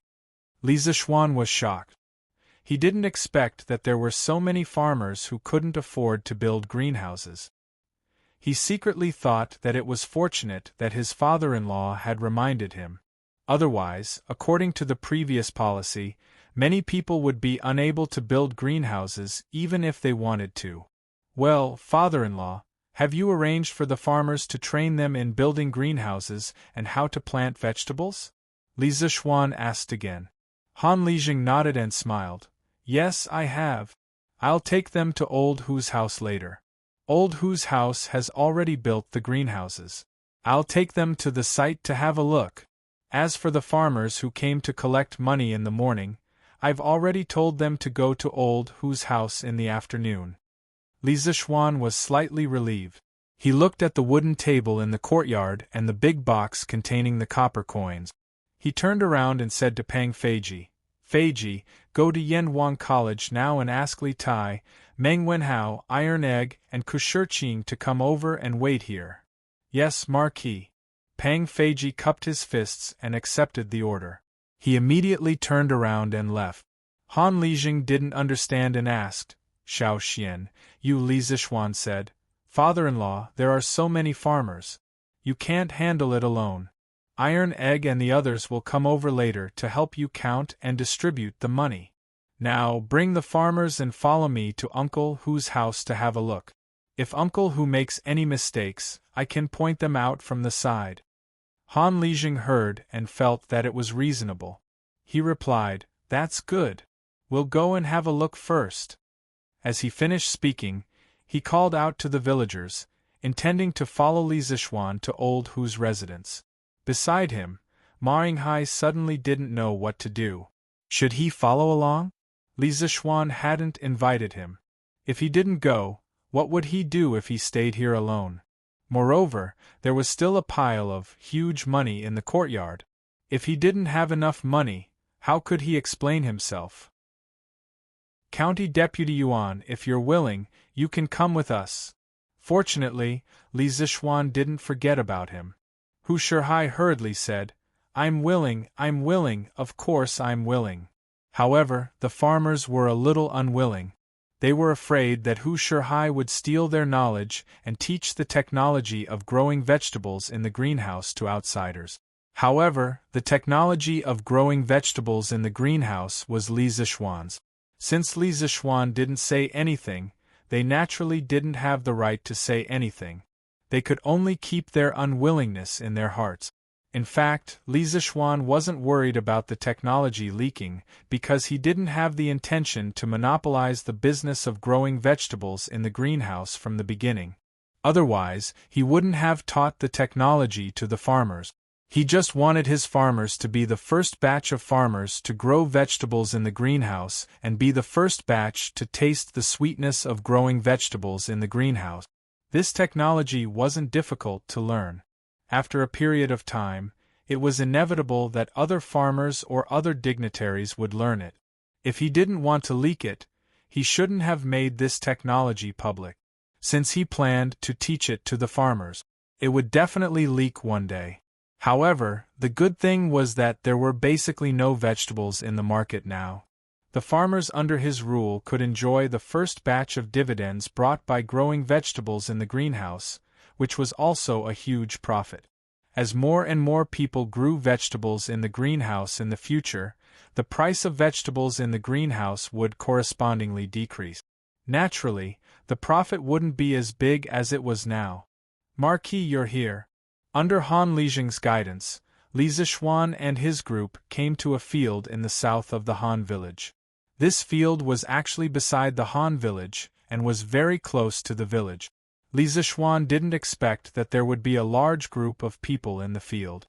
There were people from the Han village and Plum village. Second Master Lu was also among them. Although the old man was old, his eyes were very good. He was the first to notice Li Zixuan coming over. Second Master Lu, you're here too? Li Zixuan smiled in surprise. Hey, aren't you here to learn? Not only me, but basically every family in Plum Village is here. Second Master Lu said with a smile. When Han Lijing informed the 8 villages that Li Zixuan wanted to promote Dapeng vegetables, the people from the other villages might have hesitated a little. However, the people from Plum Village and the Han Village basically chose to join without hesitation. This was because Li Zixuan had helped them chase away the bullies, Lu Shiren and his son. It was Li Zixuan who led them to live a prosperous life today. Li Zixuan was a god in their hearts. They believed in Li Zixuan unconditionally. These 2 villages were under Li Zixuan's management at the beginning of the year.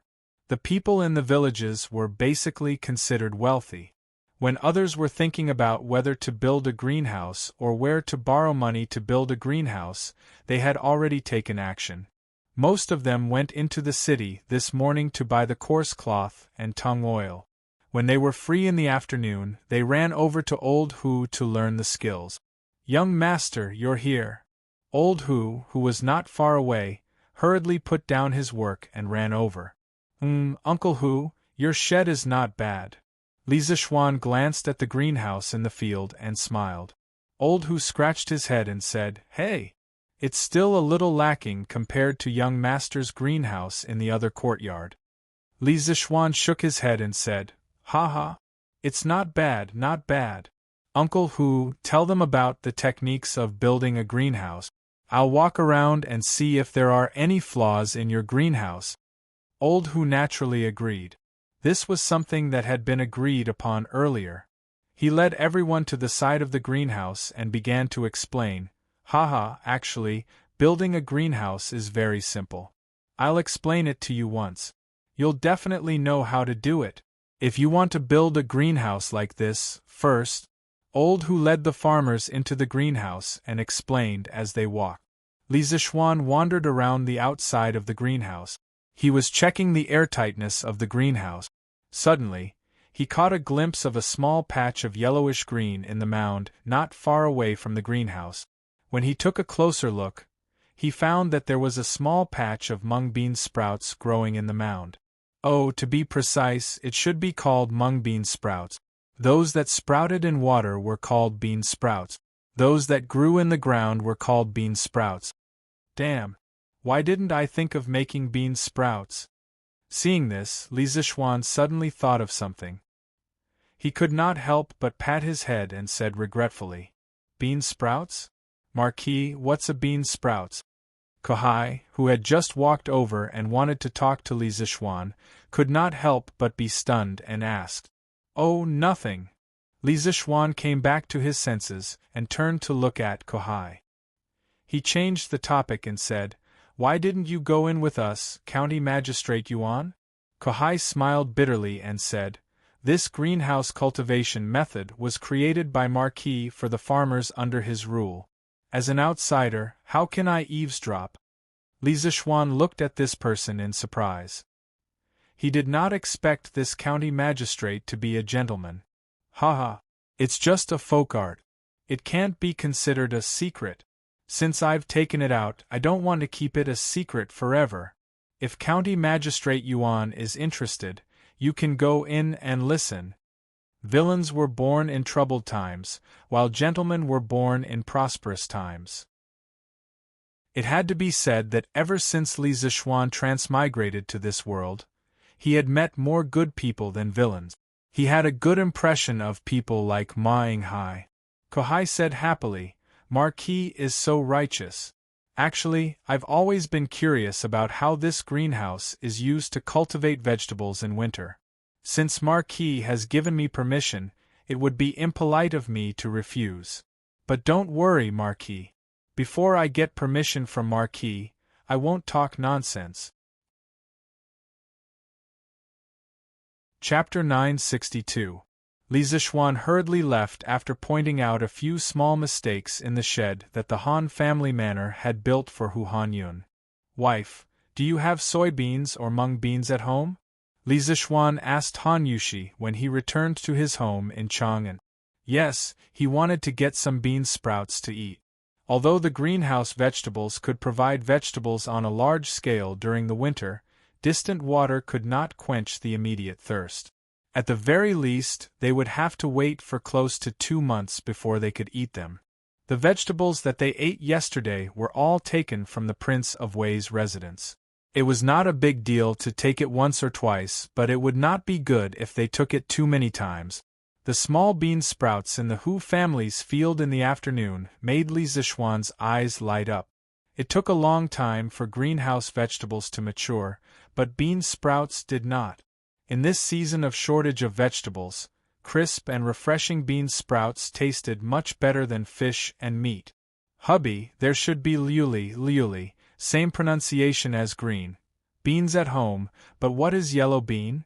When Han Yushi heard this, she thought for a moment and asked curiously. Mung beans and soybeans had a history of thousands of years of cultivation in China. They existed before the Western Zhou dynasty. The ancients called mung beans. Although they had different characters, they had the same sound. Therefore, when Li Zixuan said mung beans, Han Yushi could understand what he meant. But soybeans were different. At this time, there was no such thing as soybeans. Later generations generally believed that the word soybeans first appeared in the Tang dynasties. Kaiyuan Zhanjing, the book was written between 718 and 726, and Yuyang Zazu. Before that, they all used the word soybeans. There was also an interesting story about soybeans. During the reign of Emperor Wenzong of the Tang dynasty, a strange thing happened in the capital Chang'an. The price of soybeans, which were originally an agricultural product, soared overnight. 1 stone of soybeans was sold for 10 taels of gold.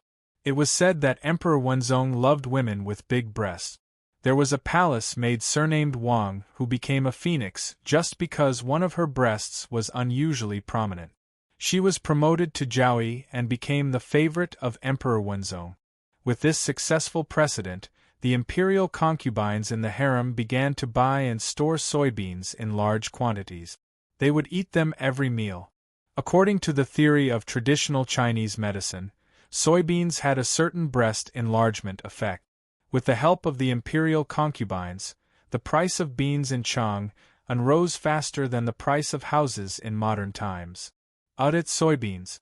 Wife, do we have soybeans at home? Li Zixuan patted his head, recalled the memories of the previous owner of this body, and quickly corrected himself. Yes, there was.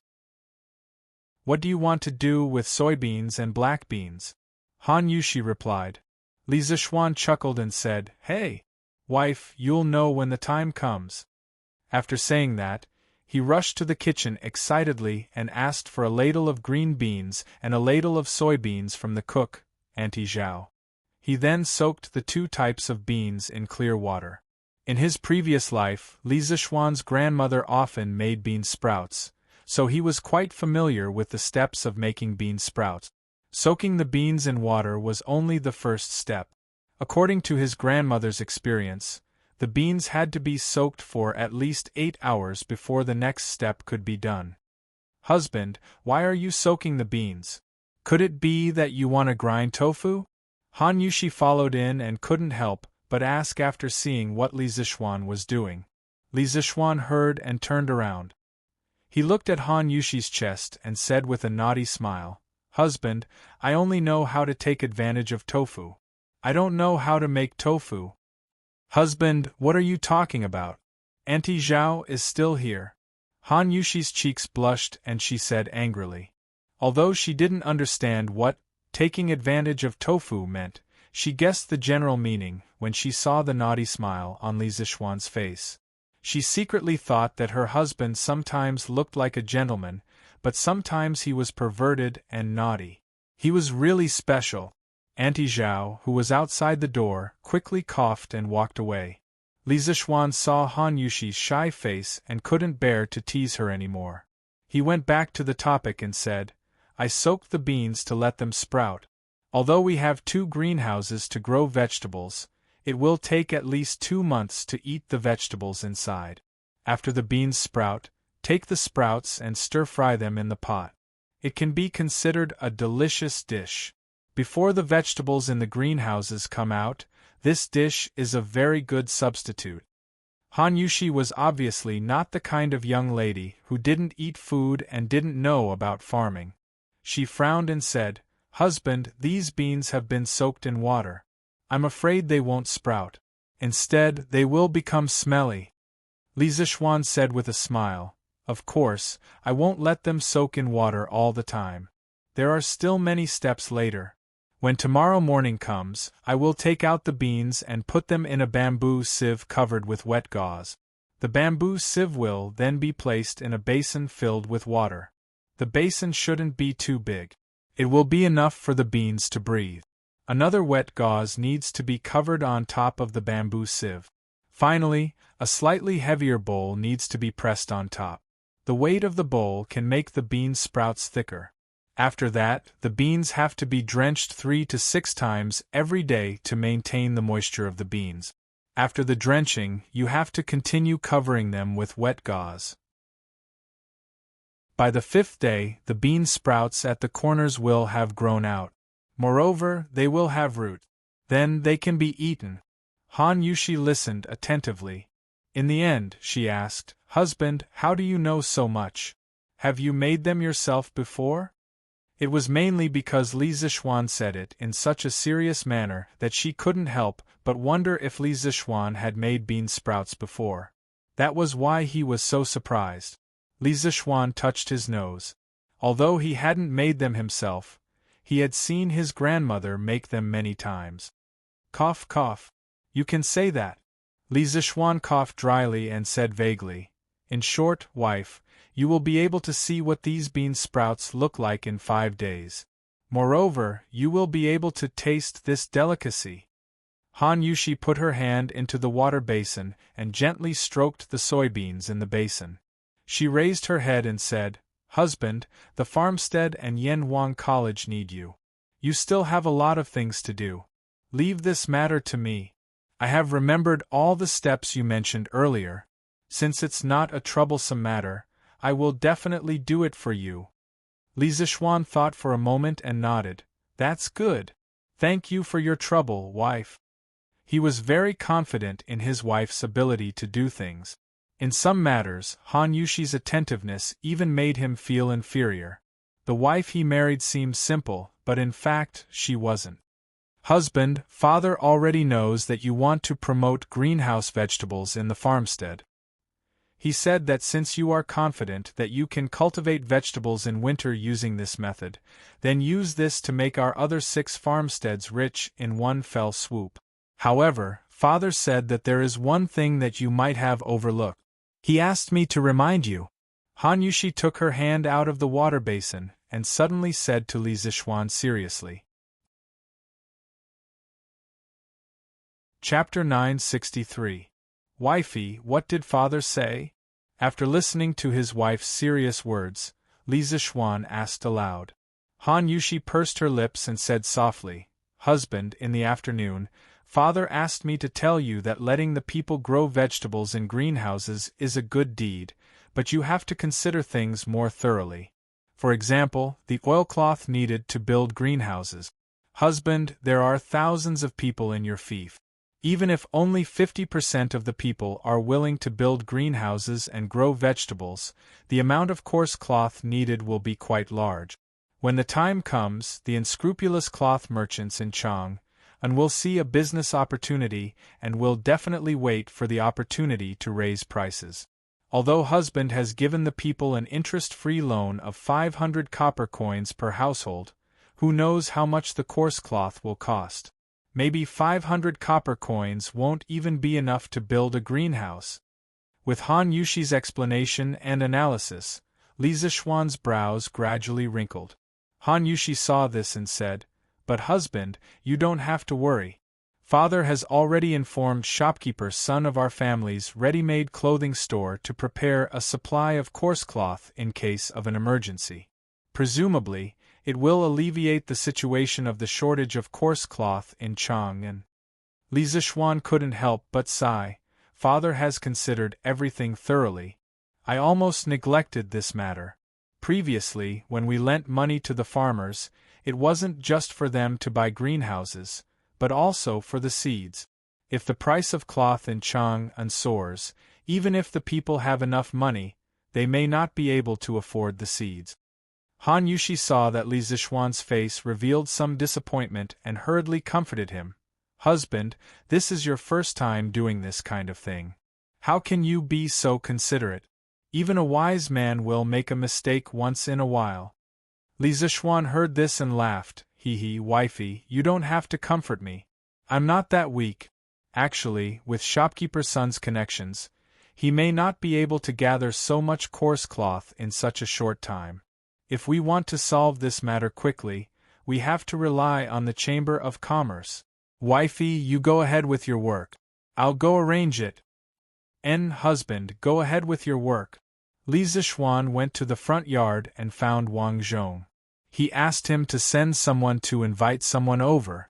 About an hour later, when the sun was about to set, an old man in luxurious clothes came to the Li residence. San Bao, who had been waiting at the entrance, quickly went up to welcome him. "Boss Chow, my family's marquis is waiting for you in the front hall." That's right, this well-dressed old man was Chow Wendong, the largest silk and cloth merchant in Chang'an City. He was also the third largest shareholder of the Yan Huang Chamber of Commerce. "Please lead the way." Chow Wendong politely cupped his hands and said. Under San Bao's lead, Chow Wendong came to the front hall of the Li residence.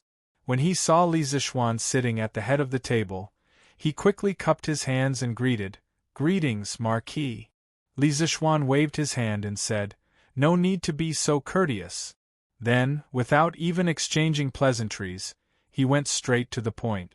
"Mr. Chow, I'm looking for you today because I need your help with something. I hope I'm not bothering you." Chow Wendong shook his head.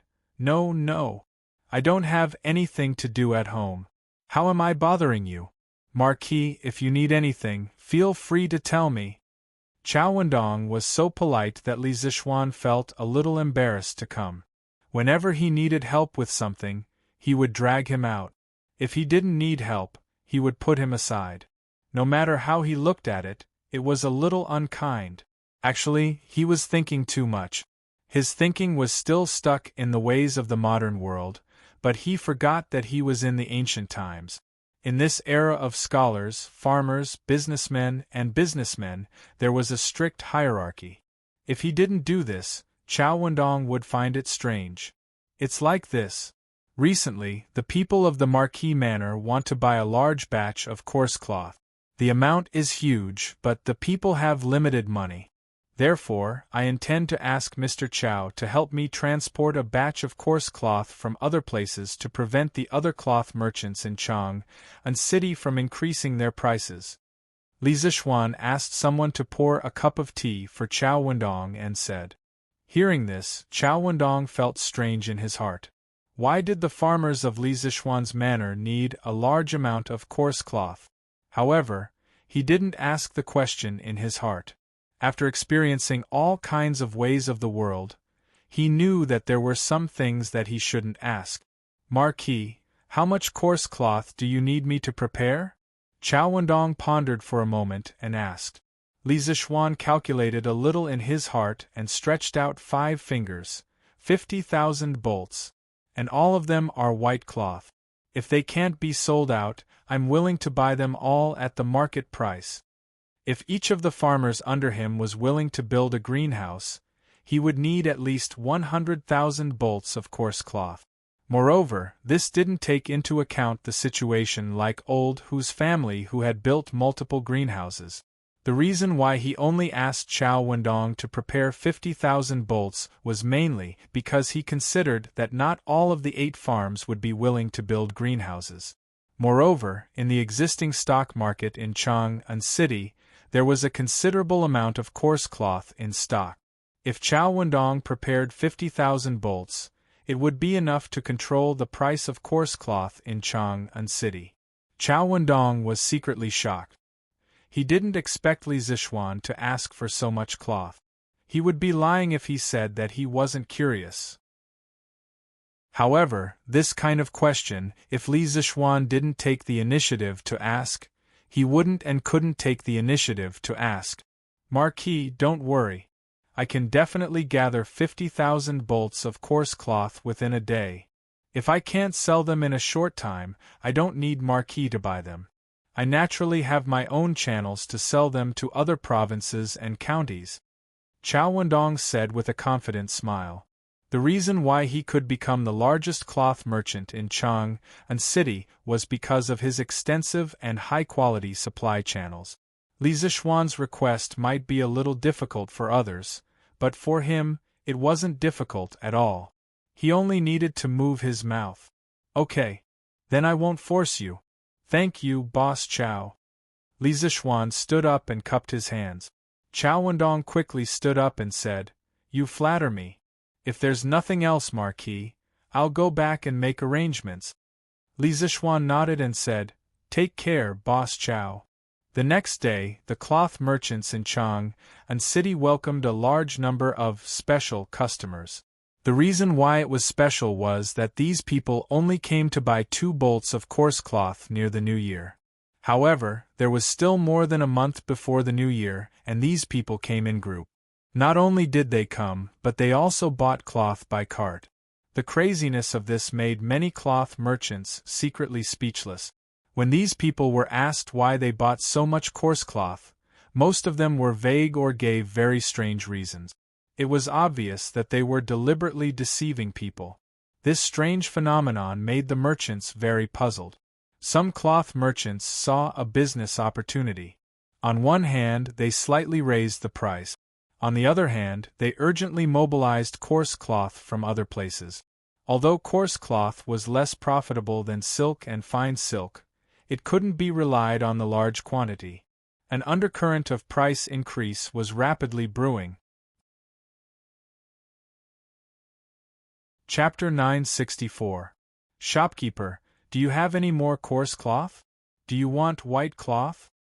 No more, no more. Just now, 3 people came and bought all of it. Do you want black cloth? I still have some black cloth here. No need. I'll ask the other shops. Shopkeeper, do you still have white coarse cloth here? Yes. That's great. Shopkeeper, give me 150 bolts of white cloth. Ha. Brother, white cloth is now 2 copper coins for a bolt. Do you really want 150 bolts? Wasn't it 3 copper coins for 2 bolts before? Ha. Brother, you said that was before. Now, the price of cloth in Chang'an changes every day. If you don't buy it today, it might be even more expensive tomorrow. But shopkeeper, this is too expensive. A bolt of fine silk is only 3 copper coins. How can your coarse cloth be sold for 2 copper coins? Hey. Brother, what you said is wrong. Now, fine silk is 4 copper coins for a bolt. Silk is 6 copper coins for a bolt. I'm not cheating you. In the eastern and western districts of Chang'an, similar conversations like this could be found everywhere. Farmers from several villages in Lantian County were all asking for white coarse cloth. Many cloth merchants were waiting for the opportunity to raise the price. The farmers were caught in a dilemma. If they buy, 100 bolts of cloth would be 50 copper coins more than before. This was not a small amount. If they don't buy, what if the price continues to rise tomorrow? Mang, the white cloth from Li Ji garment shop in the western district, is still 3 copper coins for 2 bolt. Go buy it quickly. If you're late, it might be gone. In the eastern district, an old man was walking quickly toward the entrance of the eastern district. He saw Lu Mang on the side of the road and quickly shouted, "Third master, which Li Ji garment shop is it?" Lu Mang's face lit up as he turned his head and asked. The old man grinned and said, "You child, which Li Ji garment shop can it be? Of course it's Marquis shop. Go quickly. I heard it from Wang Dahai from the neighboring Wang family village. If you're late, it might be gone." "Hey! Thank you, third master. I'll go with you."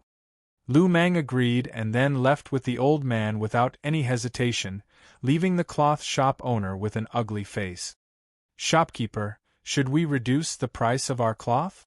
When the shop assistant saw the ugly expression on his boss's face, he carefully probed. "What surrender? Don't you see that there are so many commoners who need cloth today? Even if Li Ji clothing shop is backed by the Marquis of Yong'an, this old man doesn't believe that they can supply so much cloth. When these people can't buy cloth from them, they will definitely come back to us to buy. What are you afraid of?" The cloth merchant thought for a moment and scolded with a cold face. The shop assistant shrank back and hurriedly flattered, "Yes, yes, yes. Shopkeeper has great foresight. You are truly wise." The cloth merchant frowned and ordered, "Go and find out why these farmers suddenly need so much cloth. This old man will have someone transport a batch of coarse cloth from Fuzhou." "Yes, shopkeeper. Young master, the price of cloth in Chang'an is rising. Right now, only our shop and Chow family's shop have not increased their prices. After the commoners heard the news, they will flock here. I reckon that our stock won't last until today." Yong Lulane, Li Mansion. Housekeeper Wang Zhong walked in from outside and reported to Li Zixuan. Before Li Zixuan could speak, Yi Fashion furrowed his brows and angrily said, "Preposterous. Cousin, these profiteers are hoarding and driving up the prices. Cloth is a necessity for the commoners. How can they be allowed to run amok? These people are guilty and should be punished."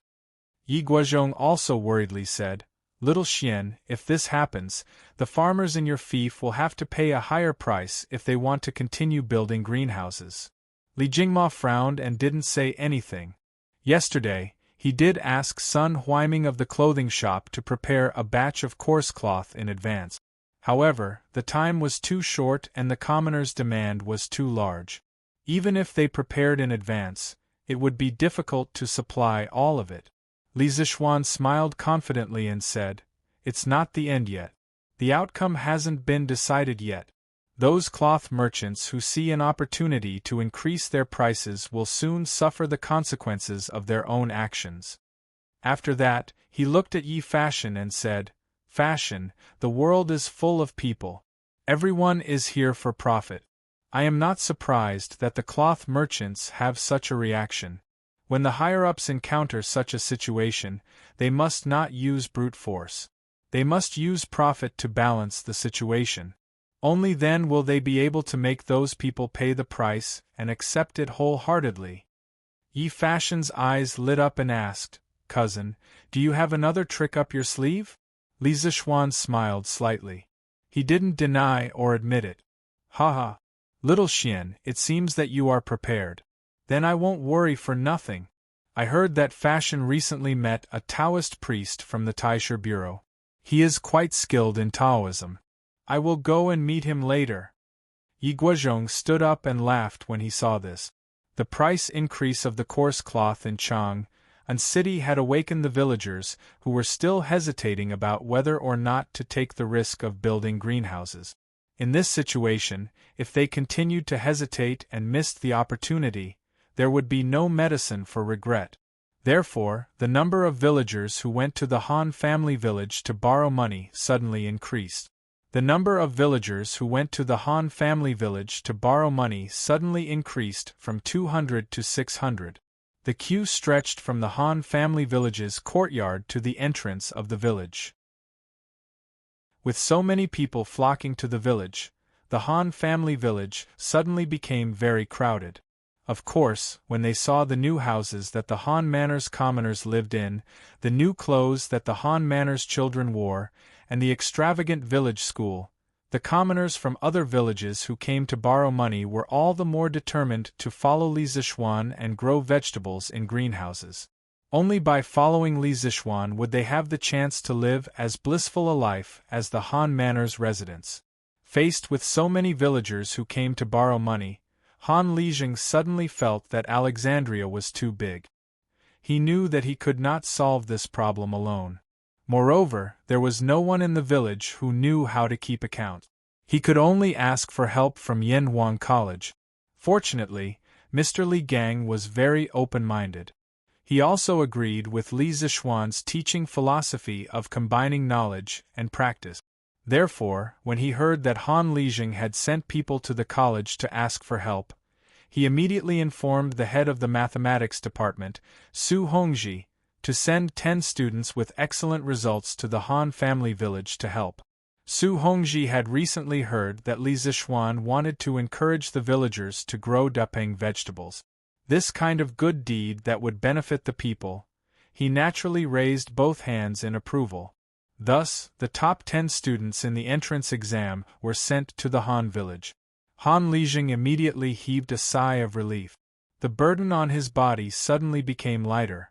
However, when he heard that the price of cloth in Chang'an had skyrocketed, he suddenly became worried again.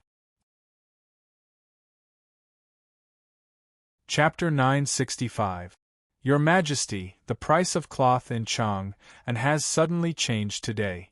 Coarse cloth, fine silk, and silk have all increased by varying degrees. In the sweet nectar hall, Zhao Song quietly walked in and spoke respectfully to Li Er. Li Er frowned and said with displeasure, Have you found out who is hoarding and driving up the price of cloth? In this era, the rulers of the upper class did not have much financial awareness. Naturally, there was no such thing as excessive currency devaluation and price inflation. Under normal circumstances, only in times of chaos would prices go out of control. When Li Yuan was in power, he did not lack in controlling the price of goods in the country. Because stable prices were often a symbol of a country's peace and stability, the price of goods in the beginning of the Tang Dynasty was relatively low. How could Li Er not understand this? He was also very concerned about the price of goods in the country, especially in Chang'an. So when he heard about the price change in Chang'an city, his brows immediately furrowed. Zhao Song bowed and said, Your Majesty, this is not a hoarding of goods by some merchants. Almost all the cloth merchants in Chang'an city are raising prices at the same time. Yesterday and today, the farmers in the villages outside the city have all entered the city and bought large quantities of coarse cloth. The amount is so large that it makes one speechless. Many of the cloth shops have been swept clean. When the cloth merchants saw this, they collectively raised the price. However, the clothing shop of the Marquis of Yong and the cloth shop of the number 1 cloth merchant in Chang'an city, Chow family, did not raise the price. There is such a strange thing?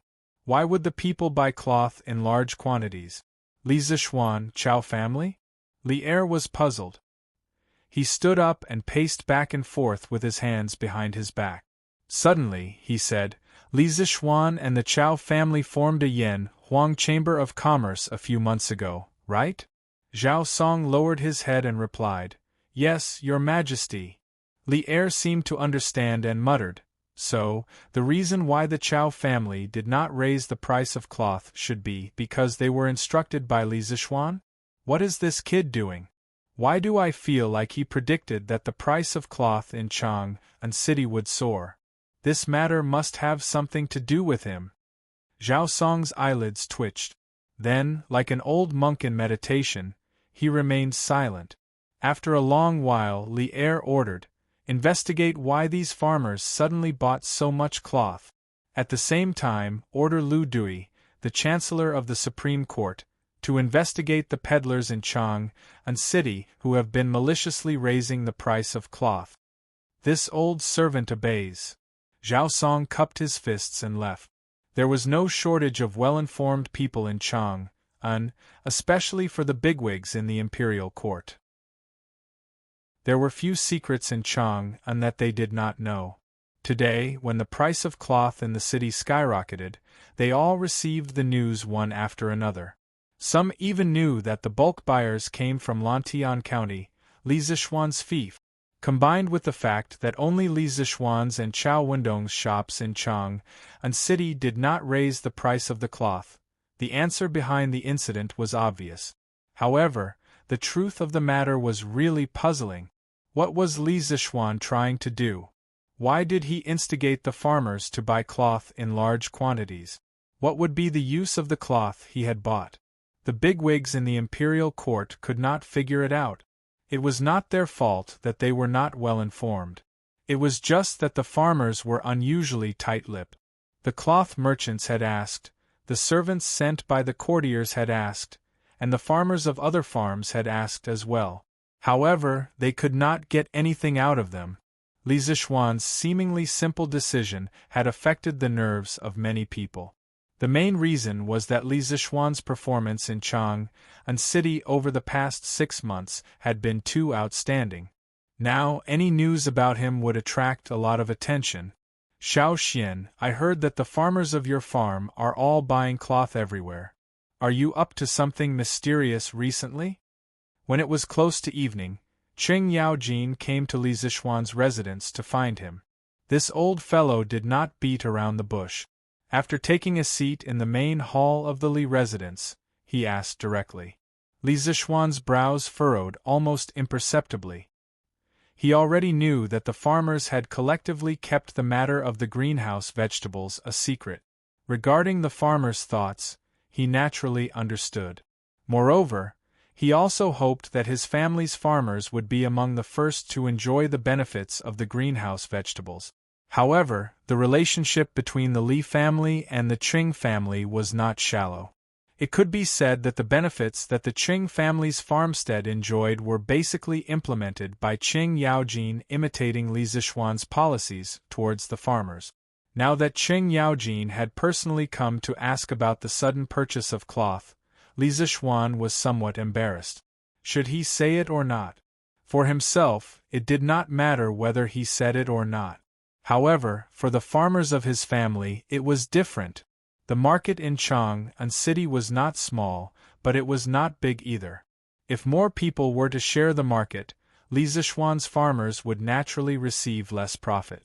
Uncle Qing, to be honest, I have a method of growing vegetables in winter. It requires a lot of oilcloth. I have already passed this method to the farmers of my fief.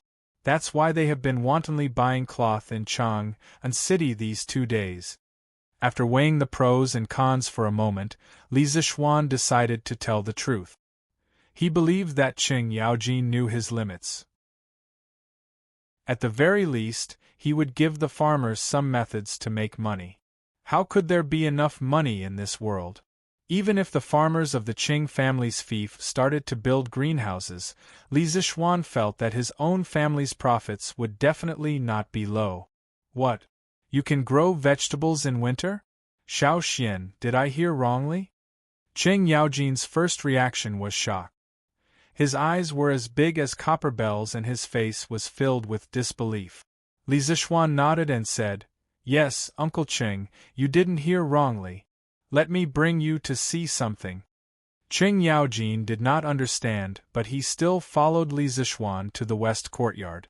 Seeing the greenhouses in the west courtyard that were half the height of a person and with Li Zishuan's explanation, Qing Yaojin finally accepted the reality of the greenhouses. If your greenhouses can really grow vegetables in winter, then the farmers of your fief will make a lot of money this year. Lantian County will probably become one of the top 3 counties in Chang'an City. Haha. You little brat, you really treat your family's farmers well. Qing Yaojin stroked his beard and praised. Li Zishuan smiled and said noncommittally, Perhaps? Qing Yaojin rubbed his chin and thought for a moment before saying, Forget it. I shouldn't have come today. This was supposed to be a benefit for your farmers, but I found out about it. I shouldn't have. Don't worry, I will pretend that I didn't hear anything today. Old Cheng was not stupid. He knew when to advance and when to retreat. Although he was jealous of the huge profits from the greenhouses, he would not take advantage of his own family. Chapter 966. After hearing Qing Yaojin's words, Li Zixuan couldn't help but think that old Qing was still very principled in dealing with matters. If it wasn't his, he would definitely not snatch it, even if it was something very attractive. Uncle Qing, actually, haha. Xiao Xian, you don't have to persuade me anymore. Since this thing is a benefit that you're giving to your family, then this old man has no reason to meddle in it. Let's wait until next year. When the time comes, I'll send some farmers to your farm to learn and gain experience. Don't refuse. Li Zixuan opened his mouth to say something but was interrupted by Qing Yaojin. Old Cheng's attitude was very firm. Li Zixuan thought about it and said with a smile, haha, thank you Uncle Qing for your understanding of my family's farmers. But actually, if you want to let the farmers of the public house grow vegetables in greenhouses, you don't have to wait until next year. You just have to wait half a month. At that time, the maturation period of the vegetables in our greenhouses will be staggered. Even if there is a small overlap, it won't have a big impact on my family's farmers. Besides, the stock of cloth in Chang'an is getting tighter and tighter. After half a month, there will be a lot more, so Uncle Qing, you can wait a little longer. Qing Yaojin's eyes lit up and he said, this really won't affect your farmers? Li Zixuan said, it won't affect them much. Even if the maturation period of the vegetables overlaps, we can still use the waterway to transport the vegetables to other provinces and counties to sell. Using the waterway to transport vegetables was actually an option. In this era, Chang'an had developed water transportation and benefited from the Grand Canal built by Emperor Yang of the Sui Dynasty. From Chang'an, one could go straight to the south through the Grand Canal. However, the preservation and consumption of vegetables during the transportation process was a big problem. Therefore, Li Zixuan didn't want to take this route unless it was absolutely necessary. After all, Chang'an had a population of millions. This huge city could completely consume the vegetables in the greenhouses on his land. Besides, even if there was a certain amount of vegetables in the greenhouses, Li Zixuan wouldn't interfere personally. Didn't he have the Chamber of Commerce? The members of the Chamber of Commerce must be very envious of the vegetables in the greenhouses. Qing Yaojin laughed heartily and said, haha. If it really doesn't affect your farmers, then in half a month's time, the farmers of the Qing family will also start building greenhouses. By the way, how can second brother be left out of this kind of thing? This old man will tell him about this matter later. You won't mind, right? Li Zixuan shook his head and said, of course, I don't mind. Even if Uncle Qing didn't say it, I would tell Uncle Qin about the vegetables in the greenhouses. Our three clans share weal and woe, and our fates are the same. Why should we draw such clear distinctions?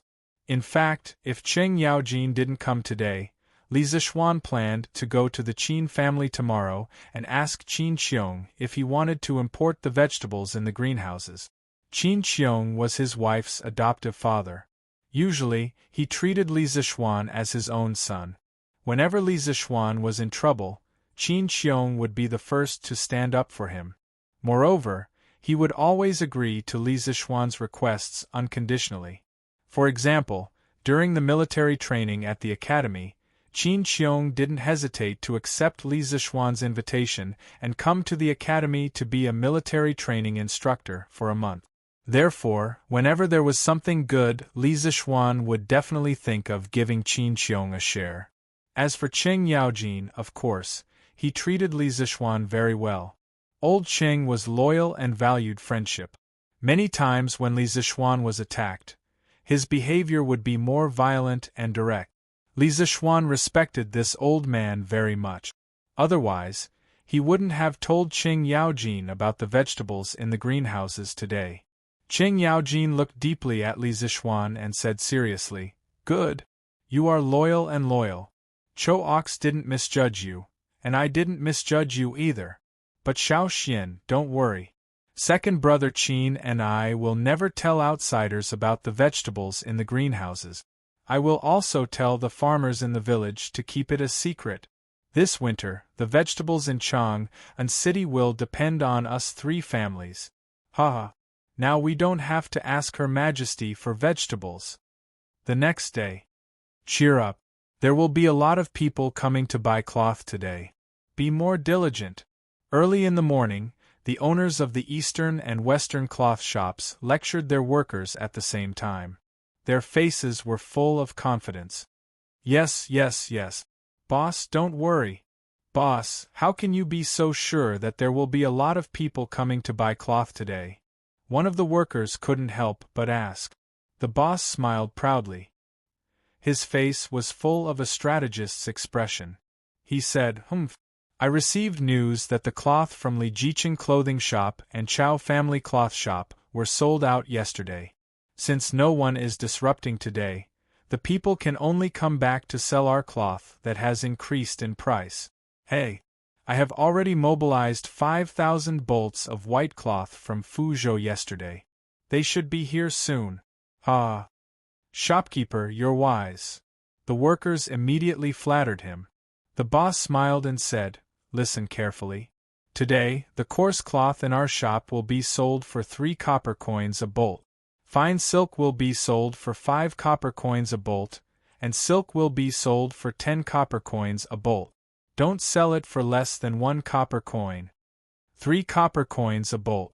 Compared to the previous price of 3 copper coins for 2 bolts, the price of the coarse cloth had increased by a whole fold. Boss, what if the other shops sell it at a lower price than us? A worker asked worriedly. The boss narrowed his eyes and said firmly, I said 3 copper coins a bolt, and it will be 3 copper coins a bolt. Without the Marquis of Yong and Chao Wendong causing trouble, the coarse cloth in Chang and city today will only be sold at this price. Do you all understand? Yes, we understand. Many times greed could blind people. When a person's heart was filled with greed, then danger was not far away from that person. Shopkeeper. Not good. Eastern City, Lu Ji Cloth Shop. The market had been open for an hour, but there was not a single transaction. There were people who came to look at the cloth and silk, but after hearing the high price, they all flinched. At first, the boss was not anxious at all. He felt that when the buyers realized that Li Jiqing clothing shop and Chao family cloth shop did not have cheap cloth, they would definitely come back to buy their expensive cloth at a higher price. But after an hour, there was still no one coming to buy the cloth. The boss in the shop could not sit still and hurriedly sent someone to inquire about the situation. After a quarter of an hour, the worker who went to inquire about the situation returned in a hurry, shouting as he ran. The boss was immediately alerted. He quickly stepped forward and asked anxiously, What happened?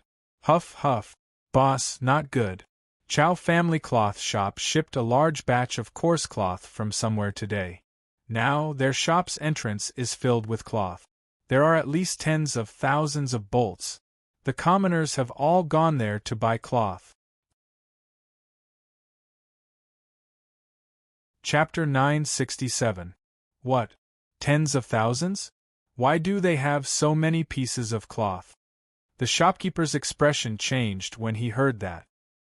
He grabbed the worker's shoulder and asked anxiously. The other workers in the shop didn't even dare to breathe loudly.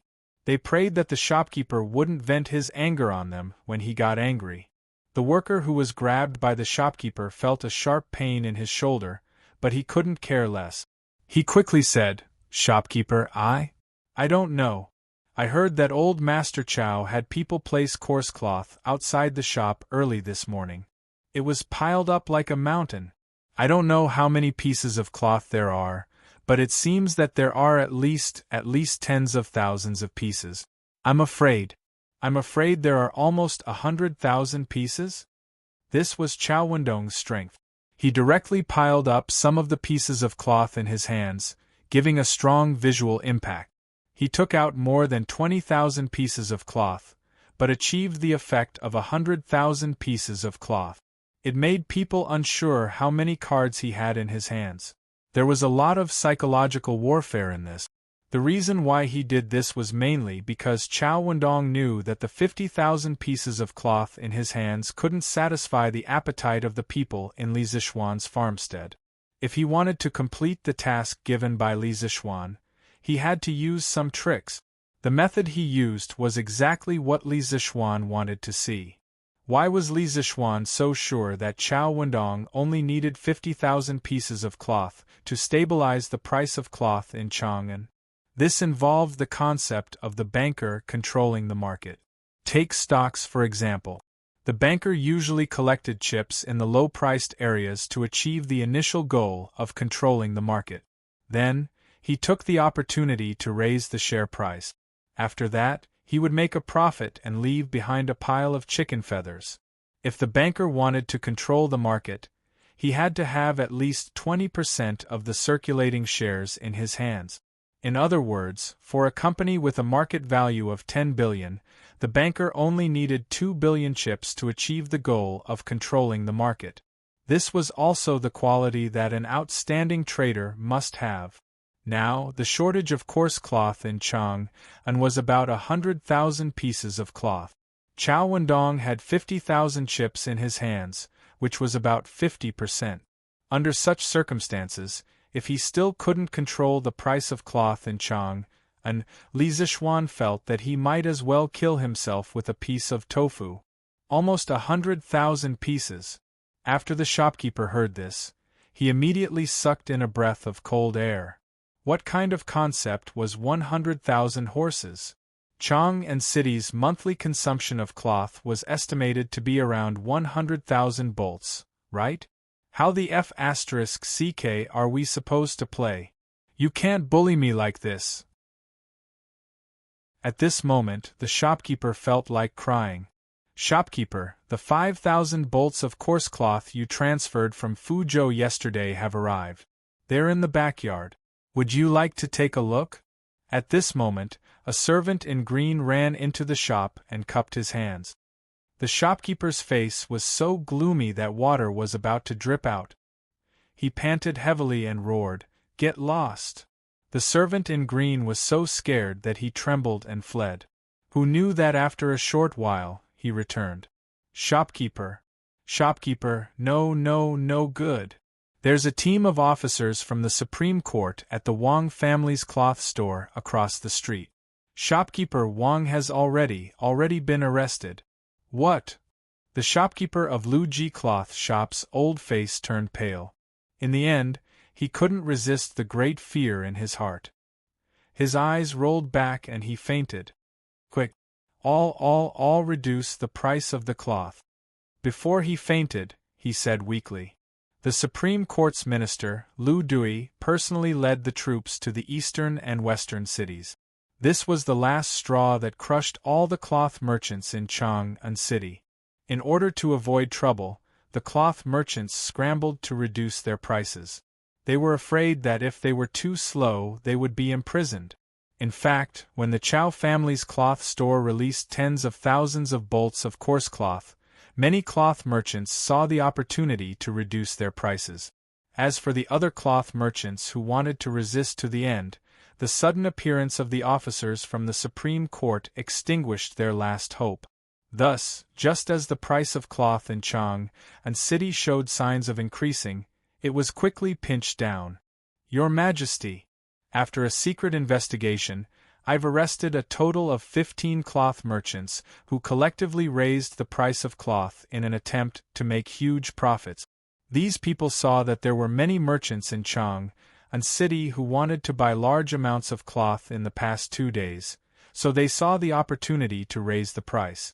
Moreover, these merchants have cooperated with each other in an attempt to raise the price of cloth.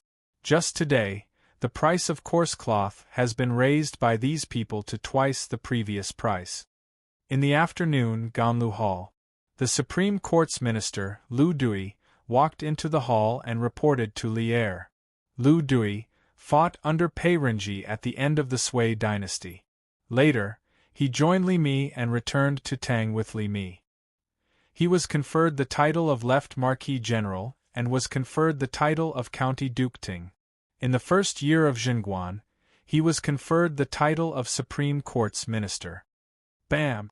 When Li Er heard this, he slapped the dragon table with a gloomy face and said angrily, "Twice the price? This group of people was really daring. Cloth is a daily necessity of the people. How can they be allowed to commit such atrocities? Punish them severely." Lu Dui bowed and said, "Your Majesty, these criminals have been detained by the Supreme Court. In 2 days, Your Majesty will interrogate and punish them." Li Er said again, "Investigate. Continue investigating. If similar situations are found again, detain them directly. The prices of Chang and city must not be messed up." "Your Majesty." Lu Dui bowed and accepted the order. "Old Master, the price has fallen, the price has fallen. The price of coarse cloth from all the other cloth shops in Chang and city has fallen." In Shi City, the Chow family's cloth shop, a manservant who looked like a servant ran into the backyard and reported loudly. Chow Wendong narrowed his eyes and heaved a sigh of relief. "Is that so? Now it's good to report to Marquis. Ha!" At the same time, in the Li residence in Yongla City, Li Zishuan also received the news not long after. "Little Xian, did you expect that His Majesty would send people from the Supreme Court to intervene in this matter?" Yi Guozhong asked Li Zishuan after hearing the news. Yesterday, when he saw Li Zishuan's scheming look, he knew that Li Zishuan had a trick up his sleeve and could settle this matter. However, he didn't expect that Li Zishuan could settle the price of cloth in Chang and so quickly. It was practically a miracle. Li Zishuan shook his head and said, "Grandfather, even if His Majesty didn't send people from the Supreme Court to intervene in this matter, those clowns who only know how to hoard and inflate the price of cloth won't be able to do anything. At worst, they'll just waste a few more days. Good and evil will be repaid. Justice will only be late, but it will never be absent." Yi Guozhong's expression suddenly became complicated. He murmured, "Good and evil will be repaid. Justice will only be late, but it will never be absent. Good, good.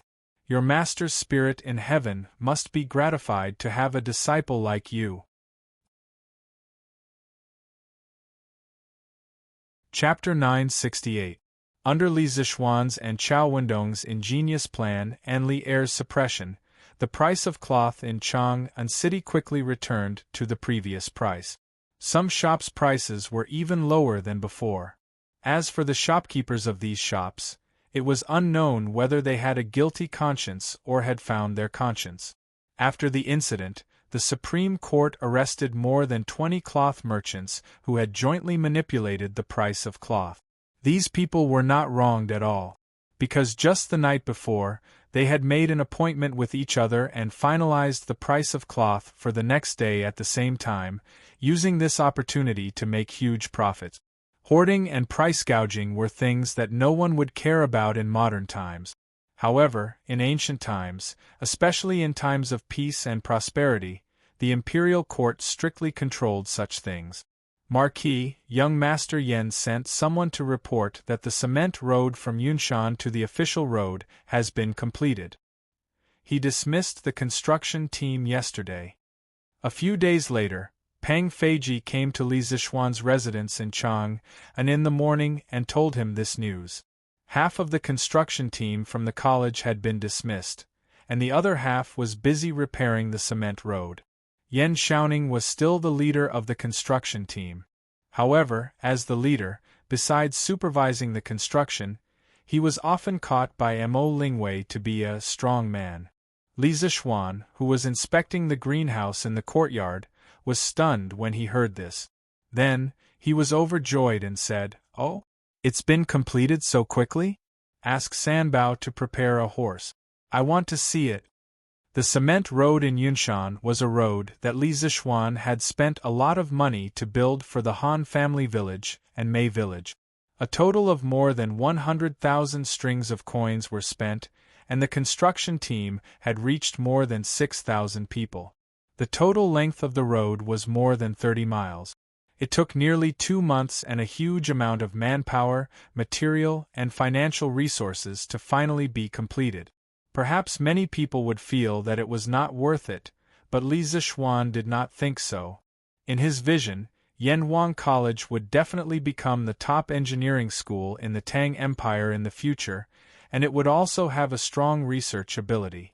At the same time, the new workshop of the Wonderful Taste Pavilion, which was backed by the Plum Village, would become the representative of the Great Tang's advanced productive forces.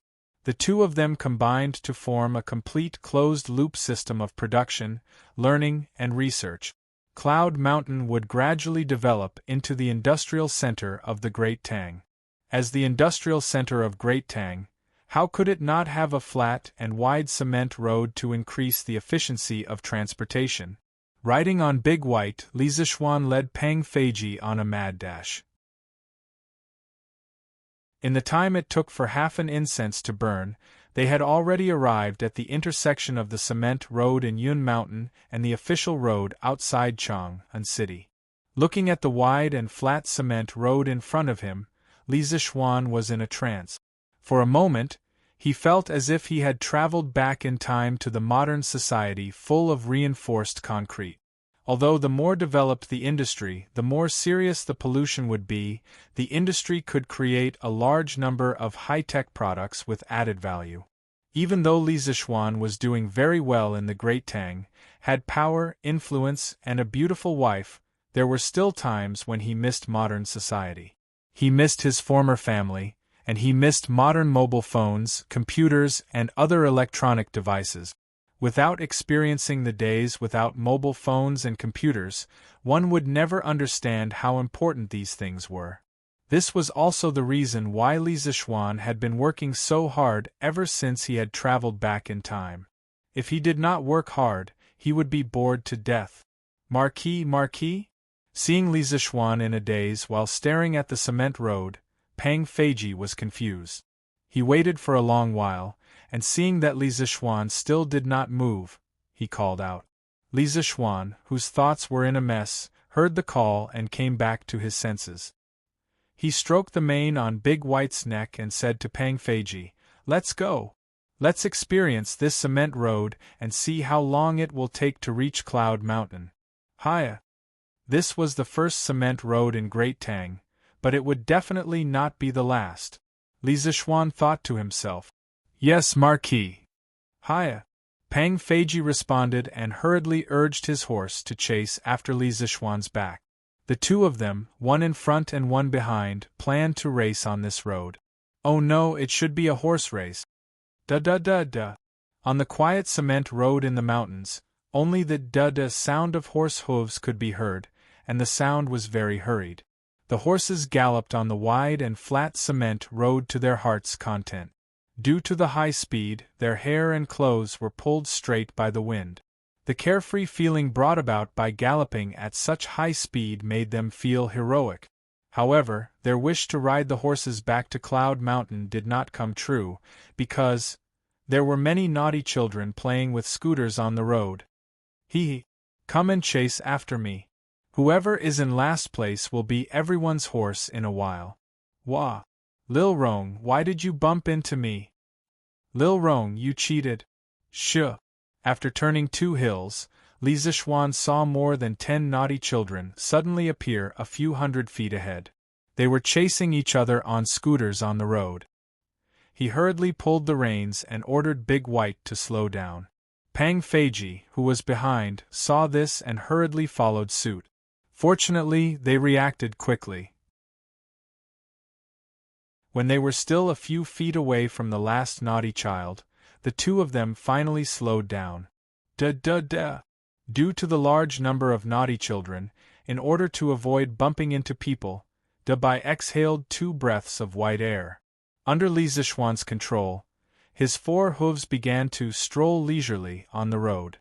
Feiji, why are there so many naughty children here? Li Zishuan frowned and asked. He almost blurted out the words, naughty children. Marquis, this subordinate heard 2 days ago that the children in Chang and City saw that the road here was very flat and started to play with scooters on the cement road. I just didn't expect there to be so many people. Pang Feiji scratched his head and said awkwardly. In fact, there were already naughty children who started to play with scooters on the cement road more than 10 days ago. However, at that time, they were all naughty children from Plum Village and the Han Village. After all, the pavilion closest to the water enjoyed the moonlight first. There was no need to doubt whether the villagers had the money to buy scooters for their children. The villagers from Plum Village and the Han Village were very rich now. It was not impossible for them to grit their teeth and buy scooters for their children. Later, the naughty children from Chang and City also joined in. They realized that the road here was smoother than the bluestone road in the city and more suitable for scooters. Word of mouth spread, and more naughty children came to Yun Mountain to play with scooters. Because of this, the sales of scooters in Strange Taste Pavilion even reached a small peak. Just like that, the first cement road in Tang Dynasty had now become the holy land for scooters in the eyes of the naughty children. Every one of them was having fun here. Li Zishuan was speechless when he heard this. No matter what, he would never have thought that the road that he had spent a lot of money on had become a playground for naughty children. The world was really unpredictable. When it came to ancient streets, many people might subconsciously think that ancient streets were all dirt roads and were full of potholes. In fact, that was not the case. In fact, the streets in Chang and City were not dirt roads with potholes. Instead, they were paved with bluestone slabs. Millions of people in the city walked on the streets all day long, and the bluestone slabs had been polished until they were quite smooth. In terms of smoothness, the cement road could not compare. It was because of this that Li Zishuan had bought scooters back then. If the roads were full of potholes, why would he buy a scooter? However, although the bluestone slabs were smooth, the joints between the bluestone slabs were not seamless. On this kind of road, the scooter would be bumpy, and it could easily cause a car accident. In comparison, the flat and wide cement road was like a God-given road for these naughty children who liked to play. There was nothing more suitable than a cement road. Let's go. Don't bump into these kids. Li Zishuan had wanted to race on the road, but he did not expect a group of naughty children to race on it. He could only sigh helplessly and gloomily. Yes, Marquis, Pang Feiji said embarrassedly. The two of them slowed down and continued to walk towards the Cloud Mountain. On the road ahead, they saw many naughty children again. The mountain road that used to be quiet and cold was now filled with the laughter of naughty children, and it was very lively. Seeing this scene, Li Zishuan felt an inexplicable joy in his heart. Perhaps happiness was really contagious. Marquis, look at these kids. Their faces are all red from the cold, but they are still running around. It's as if it's the new year. After passing by the group of naughty children, Pang Feiji said happily. Li Zishuan heard this and did not even turn his head. He said, "Aren't all kids like this? When you were at this age, if you could also come across something as fun as a scooter, you would definitely be similar to them." Pang Feiji was stunned. He then said, "Heh, Marquis is right. Kids nowadays are really living a good life. When I was young, where would I get these things? It's good enough that I can eat my fill." Li Zishuan laughed. "We can't be worse than the previous generation, right? The current emperor is working hard to govern the country, and the civil and military officials are working hard. The Tang Empire will only get better and better." When he said the last sentence, his tone suddenly became incomparably firm. Pang Feiji nodded vigorously. "Marquis is right. Old Pang, had a hard life back then, but the next generation must not continue to have such a hard life. The soldiers of the Tang Empire fought with their blood to give their descendants a prosperous world. If anyone dares to destroy the peace now, I, old Pang, will be the first to rush over and chop off his dog head. Ha ha. Well said. If anyone dares to make things difficult for us, we will make them suffer. Li Zishuan laughed. When Li Zishuan and the others appointed him as the Marquis of Yong'an, Li Zishuan understood the responsibility on his shoulders. Yong'an, he wanted to ensure the Tang Empire's eternal peace. Shouting, haha, not bad, not bad. You can multitask now, and you can even bring forward the cement road's construction by a few days. Impressive. When he arrived at Yanhuang College, Li Zishuan saw Yan Xiaoning, who was beaming with happiness. That's right, he was beaming with happiness. Compared to the last time, Yan Xiaoning's face was ruddy and full of smiles. Even an idiot could tell that this guy was very happy. Heh. Could it be that something shameful happened between this guy and Mo Lingwei during this period of time? Li Zishuan thought to himself. He couldn't be blamed for having unhealthy thoughts. It was just that Yan Xiaoning's expression today was too. Love was written all over his face. Furthermore, he had talked to Mo Lingwei last time and imparted to her a love theory of, if you love him, you must train him well. Under such circumstances, it was hard for Li Zishuan not to think about it. What multitask? Xiaoxian, you're too mean. I've been supervising people to help you build the road these days. Yan Xiaoning immediately retorted like a cat whose tail was stepped on after hearing Li Zishuan's word. Li Zishuan said, I'm praising you. Why are you in such a hurry to explain? Yan Xiaoning didn't fall for it.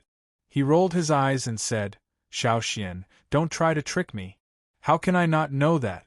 Also, you didn't come here today just to be sarcastic, did you?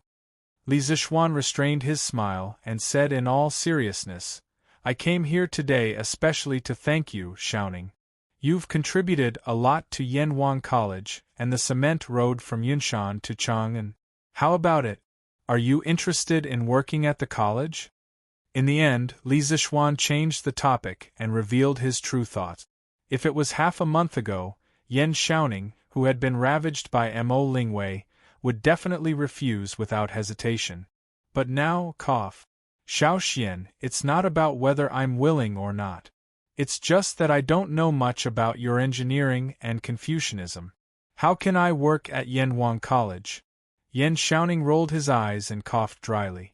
The expected rejection didn't happen. Instead, he got this sentence. Li Zishuan was stunned at first, then he understood. It seemed that Yan Xiaoning, a straight man, was finally subdued by Mo Lingwei and fell under Mo Lingwei's pomegranate skirt. Haha. Xiaoning, what you said isn't a problem. Although you don't know much about engineering and Confucianism, you have a lot of engineering experience. Engineering is the study of engineering, and there are many similarities. Xiaoning, you can be the teacher in charge of student experiments in the college. You can participate in the college's daily teaching after you're fully familiar with engineering. Li Zishuan took advantage of the situation and followed Yan Xiaoning's words. Yan Xiaoning hesitated for a while and nodded. I think that's fine. Then I'll stay at the college from now on. Li Zishuan glanced at Yan Xiaoning and pretended to ask casually, Oh right, where's your family's ink girl? Where is she? Damn. Xiaoxian, don't talk nonsense. When did she become part of our family? Yan Xiaoning was about to answer subconsciously, but he suddenly realized something and scolded Li Zishuan angrily. However, only he himself knew how much of his anger was genuine and how much of it was fake. Haha. It was a slip of the tongue. Don't mind it, Xiaoning. Li Zishuan blinked his eyes and cast a look that everyone understood as he said wretchedly.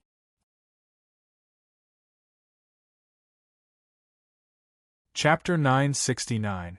Li Zishuan was quite happy that his good friend was finally about to leave his singlehood.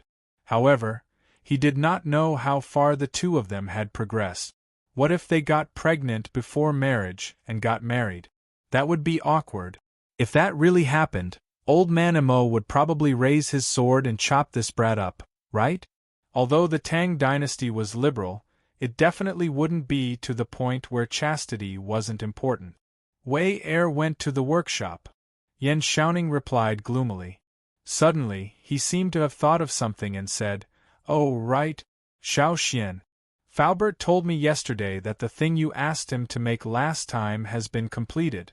Wei Er should be going to the workshop today to see that thing. Do you want to take a look too?" Li Zixuan was stunned. He thought for a while before he remembered that when the workshop received a large batch of rubber, he gave Faubert 2 blueprints. One was a football, and the other was something even more awesome than a scooter. Really? Haha. Xiaoning, you shouldn't be busy now, right? Let's go take a look. Li Zixuan was excited as he looked at Yan Xiaoning. Yan Xiaoning actually wanted to go a long time ago. However, he knew that Li Zixuan would come to the academy to look for him today, so he was too embarrassed to go with Mo Lingwei. Hearing this, he immediately said, "Okay. I'll go with you to take a look. I also want to know what you asked Faubert to make." Li Zixuan smiled and didn't expose the little scheme in his heart. The two of them didn't ride horses and went down the mountain directly to the new workshop near the river. "Hey, Xiao Xian, why are the farmers in Plum Village and the Han family village so secretive recently? Previously, when Wei Er and I went to the village to play, we felt like there were people watching us everywhere we went. Also, there were some places that we weren't allowed to go. Don't you think it's weird?" Yan Xiaoning suddenly sighed when they passed by Plum Village. When Li Zixuan heard this, his heart skipped a beat. If he guessed correctly, the farmers were probably trying to prevent outsiders from stealing the secret of the greenhouse vegetables. He didn't organize this kind of thing. It should be the villagers who did it spontaneously. It seemed like these villagers had a strong sense of secrecy. I think you've been too tired recently and are hallucinating, right? The villagers all know the two of you, so why would they keep an eye on you? You're being paranoid." Li Zixuan rubbed his nose and pretended that he didn't know anything. However, he deliberately emphasized the word tired, to make it seem like there was a deeper meaning behind it. Too tired? No? Yan Xiaoning scratched his head in confusion. When he saw Li Zixuan looking at him with a smirk, he immediately realized what was going on and shouted angrily, "Fuck! Little Xian, you're becoming more and more naughty.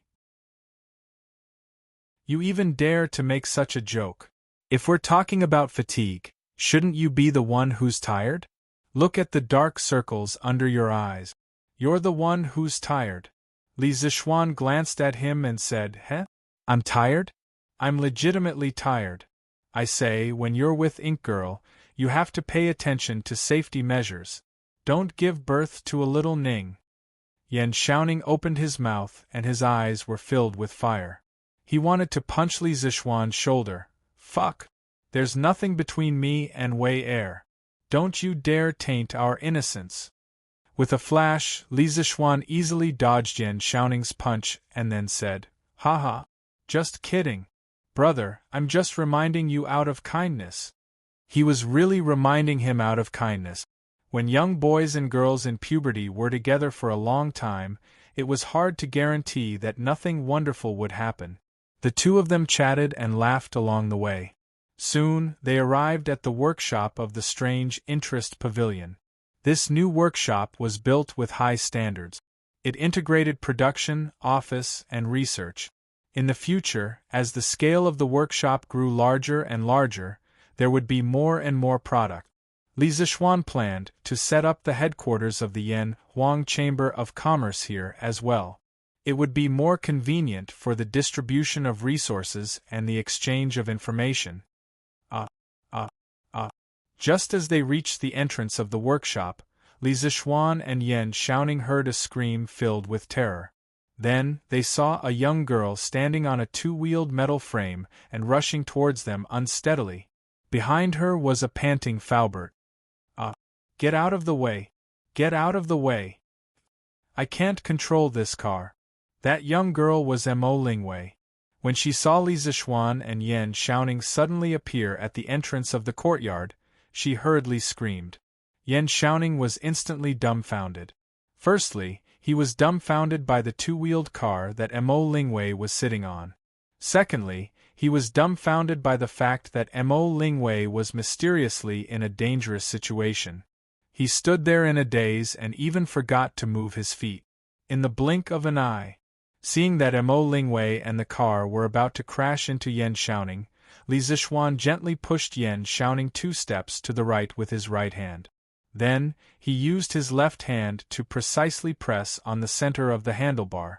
The car that was about to crash into them could no longer move forward.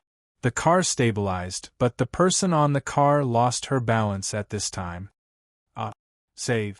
Save! Save! Help!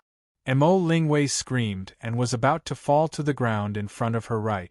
Men and women should not touch each other. Besides, this was his brother's wife. Li Zixuan would rather watch Mo Lingwei fall to the ground than help her up. However, in this situation, there was a way to get the best of both worlds. His right leg hooked onto Yan Xiaoning's leg joint at lightning speed. Before Yan Xiaoning could react, he had already fallen to the ground before Mo Lingwei. The position where he fell was coincidentally where Mo Lingwei was about to fall. Bam! The collision between flesh and flesh produced a muffled sound, followed by a muffled groan and a scream. Oh! Ah!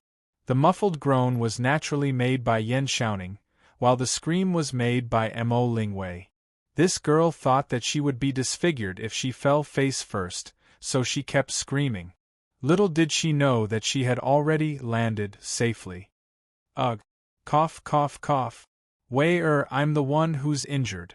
What are you screaming for? Hurry and get up. Yan Xiaoning was lying on the ground. At this time, he couldn't care less about having a soft and warm body in his arms. Oh, it should be on his back. He only felt that his old waist was about to be broken by Mo Lingwei. When he heard Mo Lingwei scream, he grinned and said unhappily, Little Ningzi? Why are you below me? Are you trying to save me? Wow. So touching. I'll definitely reward you well later. Mo Lingwei only reacted when she heard Yan Xiaoning's muffled groan.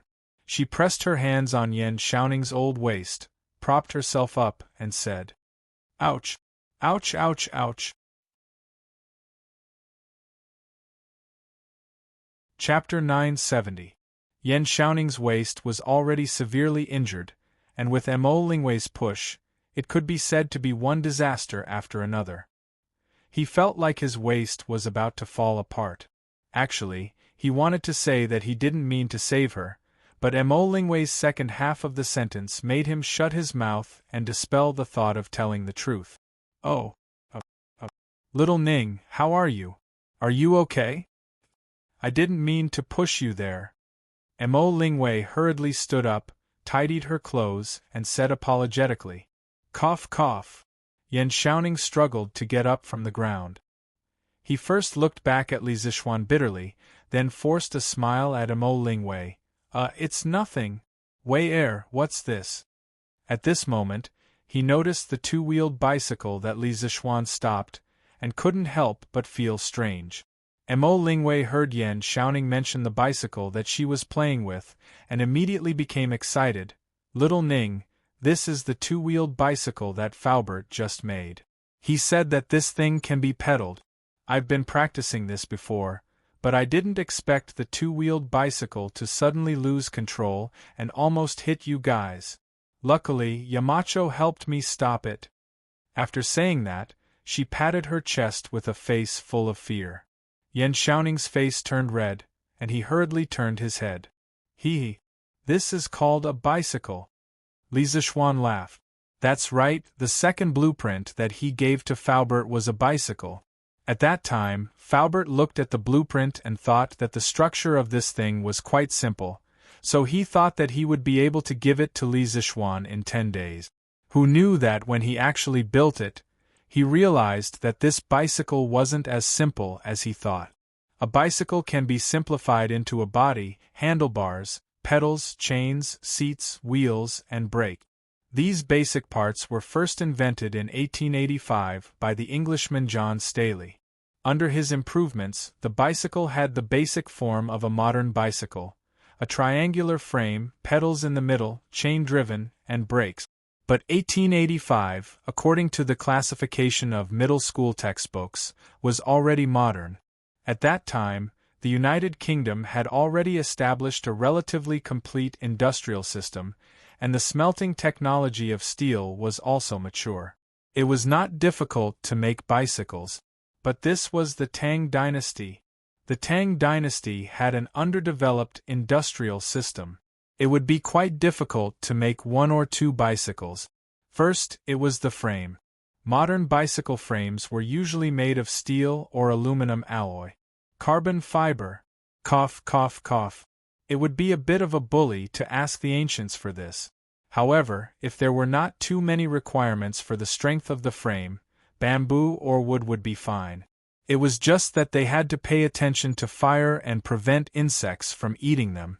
The front fork was relatively strong, so it could be made of cast iron or relatively hard wood. The bicycle in Li Zixuan's hand was made of iron. Next, it was the wheels.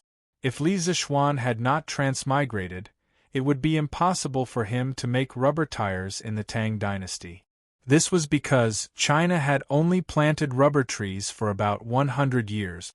Before the reform, there were not enough rubber trees to make condoms. Rich people had to wash their condoms before using them.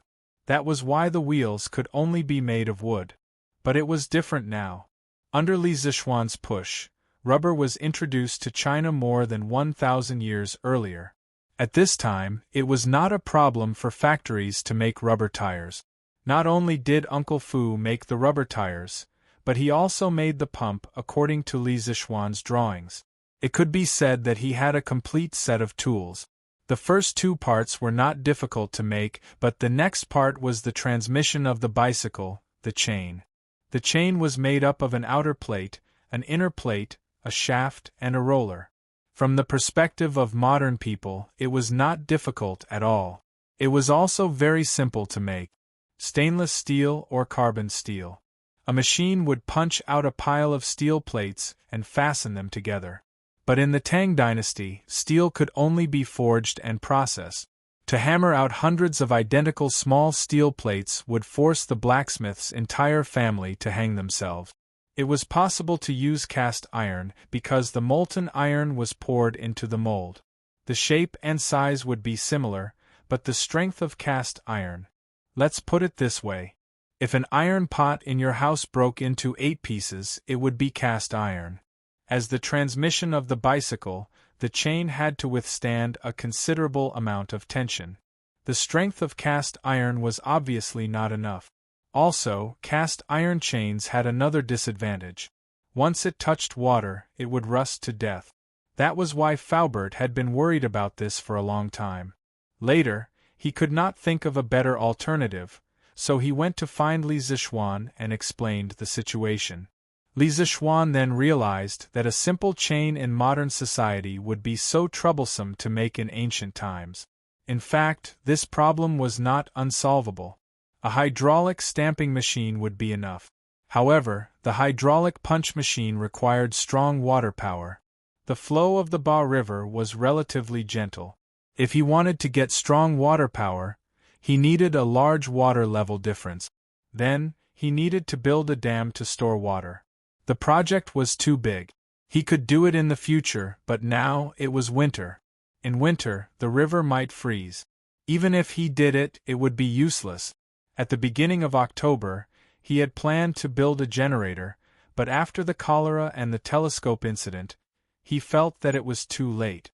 The river was about to freeze, so the generator blueprints he had drawn could only be locked in the cabinet for the time being. As for the chain, Li Zixuan decided to give up on using the chain because the conditions were not ripe yet. He chose to install the pedals on the front wheel and change it to a front-wheel drive. This form was already made by the Scots in 1839. Although it was more strenuous and easy to fall into a trap, At least it could be used on the road. As for the chain-driven bicycle, because it needed the hydraulic stamping machine, it would have to wait until next year. Coincidentally, he planned to update the workshop with a new batch of professional equipment. After Faubert got the plan, he immediately came back to lead the craftsmen to modify the bicycle.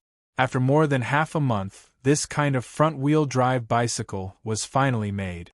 Bicycle. Emo Lingwei heard Li Zixuan's words and her eyes lit up. She said, "This name is very appropriate. Bicycle, bicycle, a bicycle that can walk on its own." But Yamacho, your bicycle only has 2 wheels.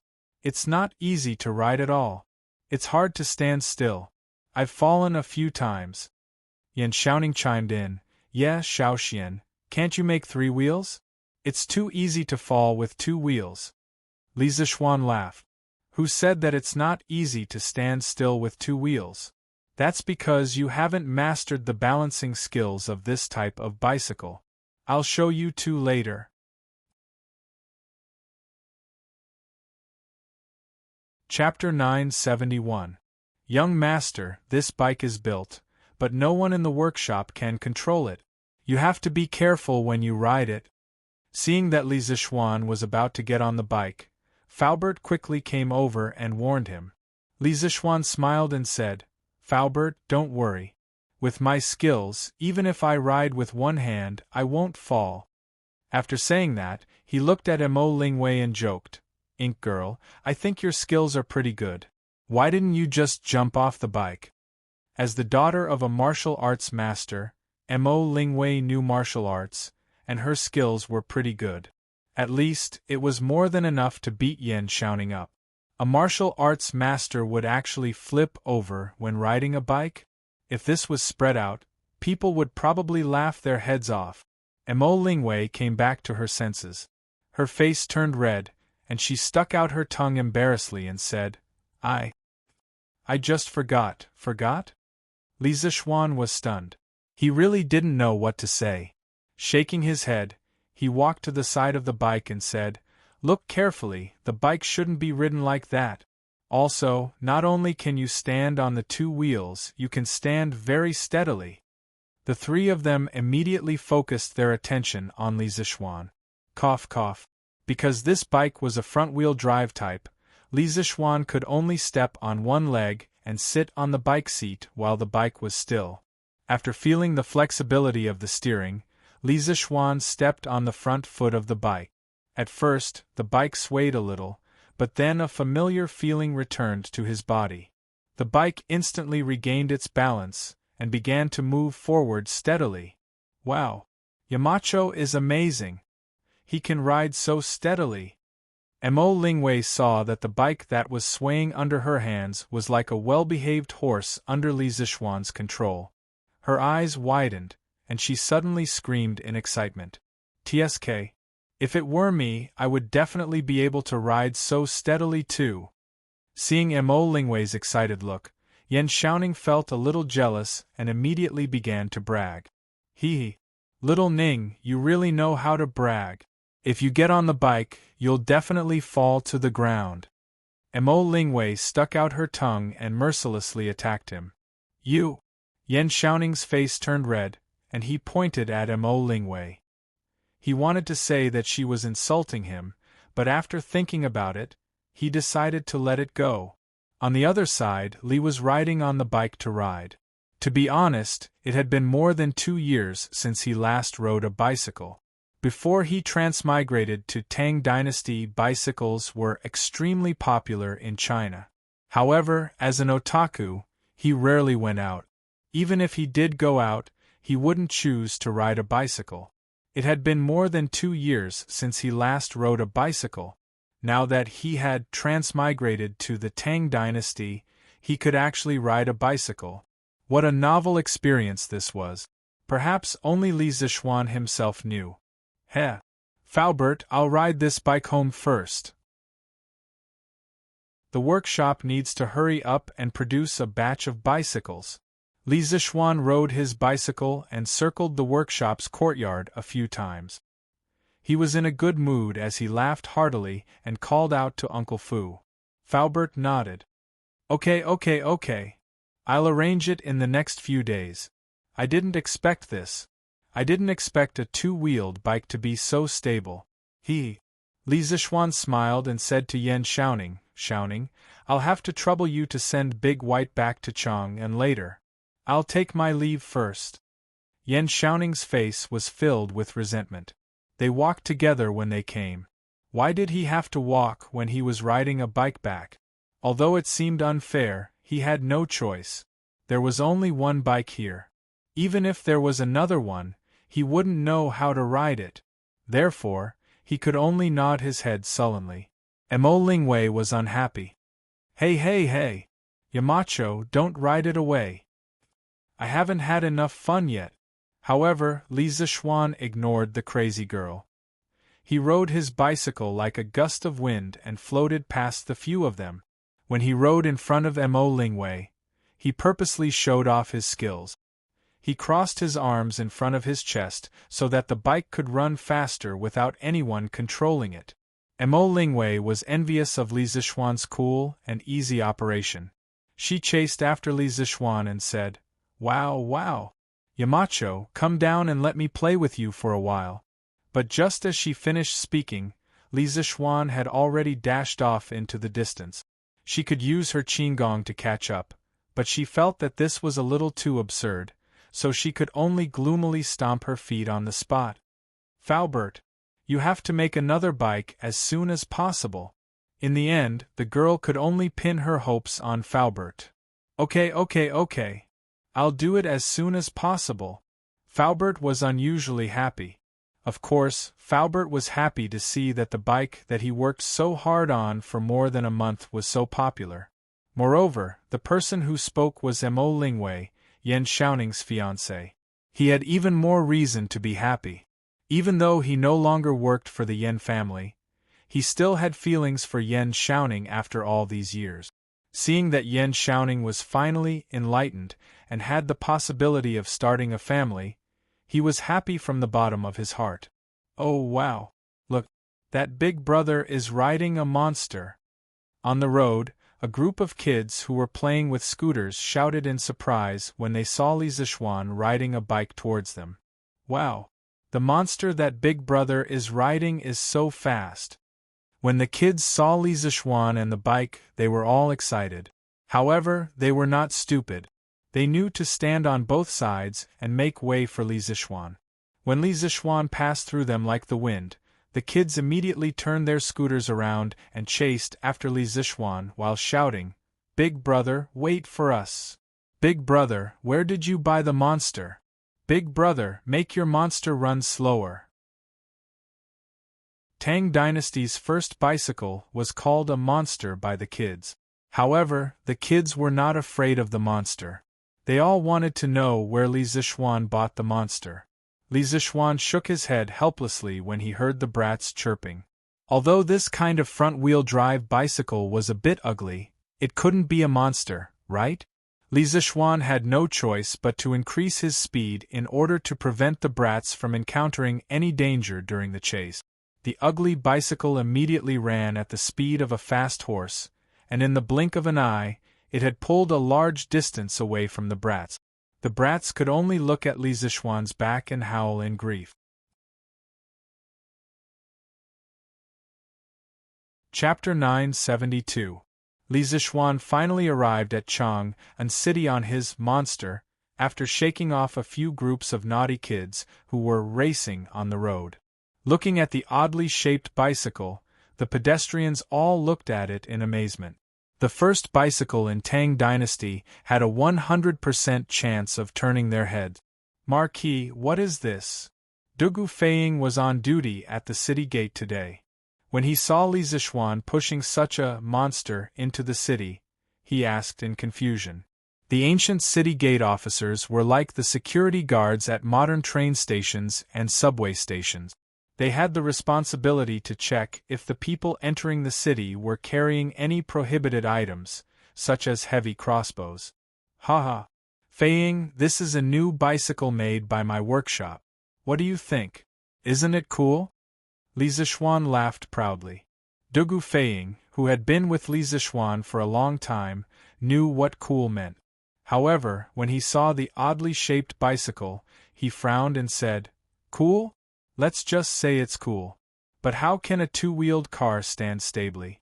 As they spoke, Li Zixuan pushed the bicycle to the inner corridor of the city gate. Although Dugu Feiying couldn't figure out what kind of bicycle Li Zixuan was pushing, he wouldn't go over to check. After all, they were acquaintances. Haha. Then Feiying watched carefully. Li Zixuan laughed and got on the bicycle. When the wheels started to turn, the bicycle started to move forward steadily. Dugu Feiying's eyes widened and he couldn't help but click his tongue in amazement. The pedestrians near the city gate also let out cries of surprise. What is this bicycle? Why does it look so strange? This two-wheeled bicycle can stand steadily? This is too amazing. It's very fast. The main thing is that it's convenient and doesn't take up much space. I just don't know where to buy this kind of bicycle. Hey, isn't that the Marquis of Yong'an? It must be something new from Chitsu Pavilion. Wow. It really is the Marquis of Yong'an. No, I have to go to Chitsu Pavilion to see if they sell it. Forget it, save your breath. They definitely haven't started selling it yet. Why? Brother Zhao, have you asked? Not really. But if Chitsu Pavilion started selling this new toy, they would definitely announce it in Datong Daily. However, there hasn't been any news about this in the past 2 days. Brilliant. Brother Zhao is brilliant. After attracting a lot of attention, Li Zixuan finally returned home. When Lan Er saw Li Zixuan push the bicycle in, she was stunned for a moment. Then, she ran over happily and shouted, "Brother! Brother! What is this thing? It's so fun!" The Chitsu bicycle. She stood. Li's was looking. She, of course, the bicycle, the bicycles, the bicycle's bicycle as a child of the bicycle of. She of the lookingses, the S bicycles's S bicycle. Did you ride this back? Li Zixuan patted Lan Er's head. After hearing his wife's guess, he laughed and said, "My wife is really smart. I rode this bicycle back." Lan Er looked up and said, "Brother, what's this bicycle? Lan Er wants to ride it too." Li Zixuan patted his sister's head and said, "No. You can only ride it when you're this tall. Otherwise, you'll fall easily. When that happens, Lan Er, you'll become ugly." As he spoke, he gestured with his hand to his chest. Lan Er's little face instantly turned bitter. Ah, Lan Er doesn't want to become ugly. But when can Lan Er grow so tall? Han Yushi bent down and said to Lan Er, "You're not tall enough to ride a bicycle, but you can take a car." Lan Er was overjoyed when she heard that. Okay. Brother, Lan Er wants to take a car. Quickly take me." Li Zixuan had always agreed to his little sister's request. He smiled and said, "Okay." Then, he said to Han Yushi, "Wife, help me hold the bicycle first." Han Yushi agreed with a smile. Li Zixuan carried Lan Er to the back seat of the bicycle. Yes, this bicycle had a back seat and could carry people. Then, he took control of the bicycle from Han Yushi's hands. After getting on the bicycle, he shouted, "Lan Er, hold on tight." Yes. Lan Er had just agreed when Li Zixuan started the bicycle. She suddenly felt like she was on a small boat drifting in the sea. She was swaying, so she immediately screamed. However, when the bicycle stabilized, Lan Er's emotions calmed down when she felt the breeze and the speed of the bicycle. She began to enjoy the feeling of riding. "Brother! Faster! Faster! Aya! Brother! Can you go faster?" After Lan Er got used to riding the bicycle, she began to feel that it was slow. Li Zixuan was helpless.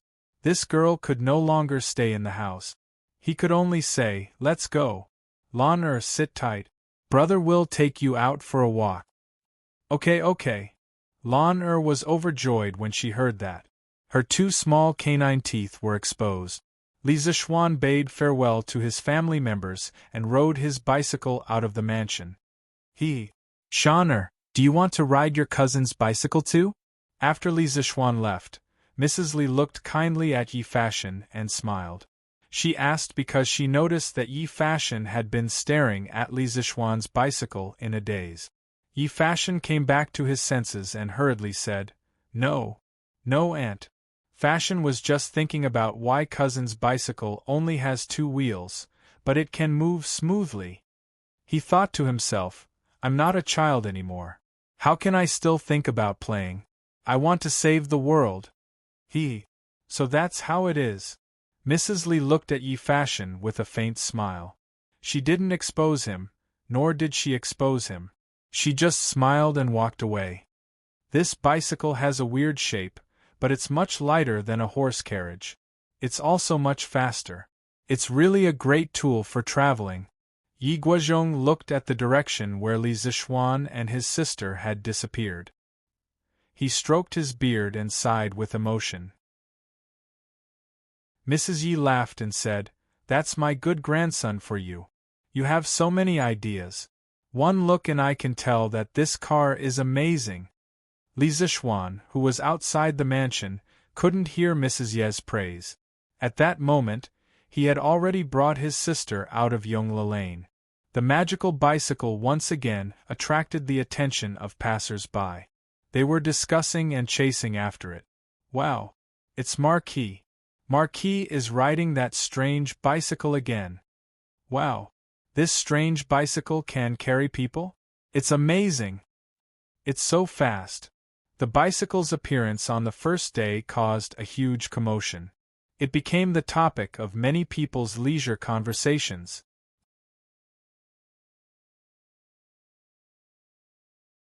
Chapter 973.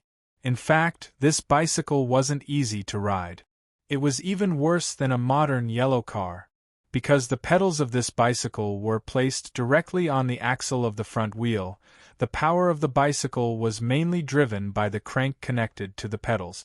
When the pedals turned, the front wheel would also turn. Under such circumstances, it was too difficult to speed up the bicycle. If Li Zishuan didn't know martial arts, he would have been exhausted just from riding from Yunshan to Chang'an. How would he have the energy to drive Lan around? Because modern bicycles were driven by chains, there was a larger transmission ratio between the front and back gears. Under normal circumstances, when the pedals turned, the rear wheel would turn several times.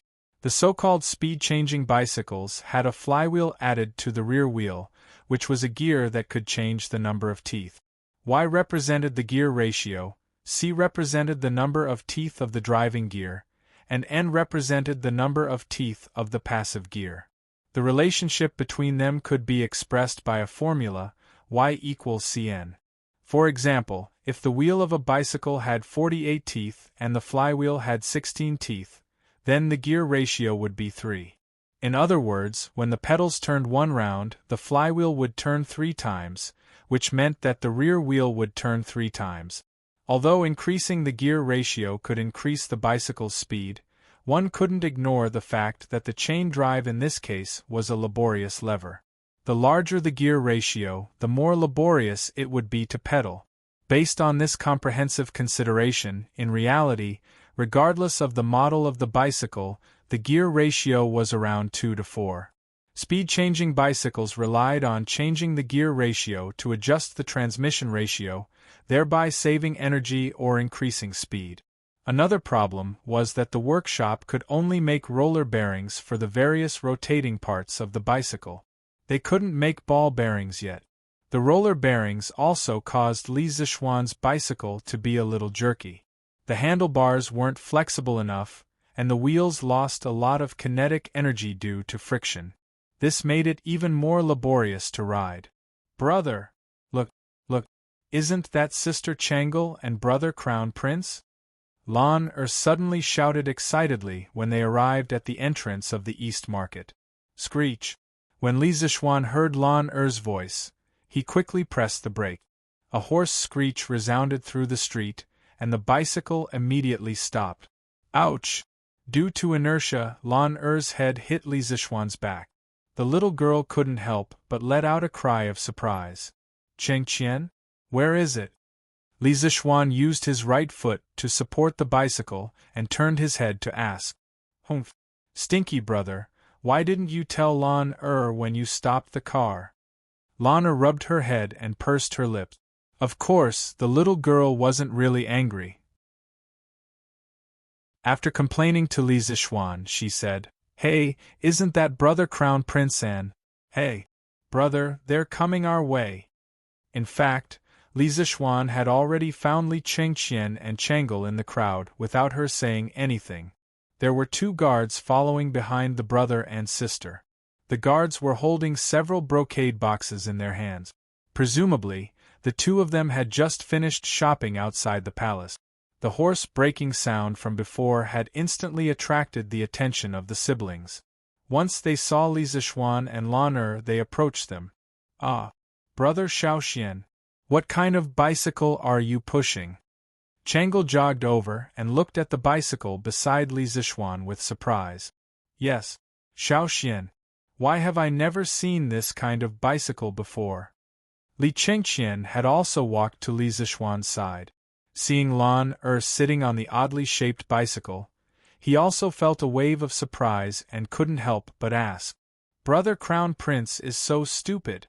This bicycle is called a bicycle. It can run on its own, and it runs very fast. Seeing that Li Chengqian and Changel both looked like they hadn't seen the world, Lan Er suddenly felt a deep sense of superiority. She couldn't help but think, Mother said that brother Crown Prince and sister Changel were born in the royal family and had noble statuses. But now it seems that the royal family isn't as good as our family. The little girl's thoughts were always so simple and naive. Her family had a bicycle, but the royal family didn't. Clearly, her family was better than the royal family. Haha, that's right. This is a bicycle. The workshop just made it. It's normal that you haven't seen it before, Cheng Qian. Li Zishuan held the bicycle with one hand and patted Lan Er's head with the other. Bicycle? Can this bicycle really move on its own? Li Chengqian looked at the bicycle seriously and said with some disbelief. He always felt that this kind of bicycle would fall to the ground as soon as the driver let go. How could it move on its own? Actually, he couldn't be blamed for his lack of knowledge.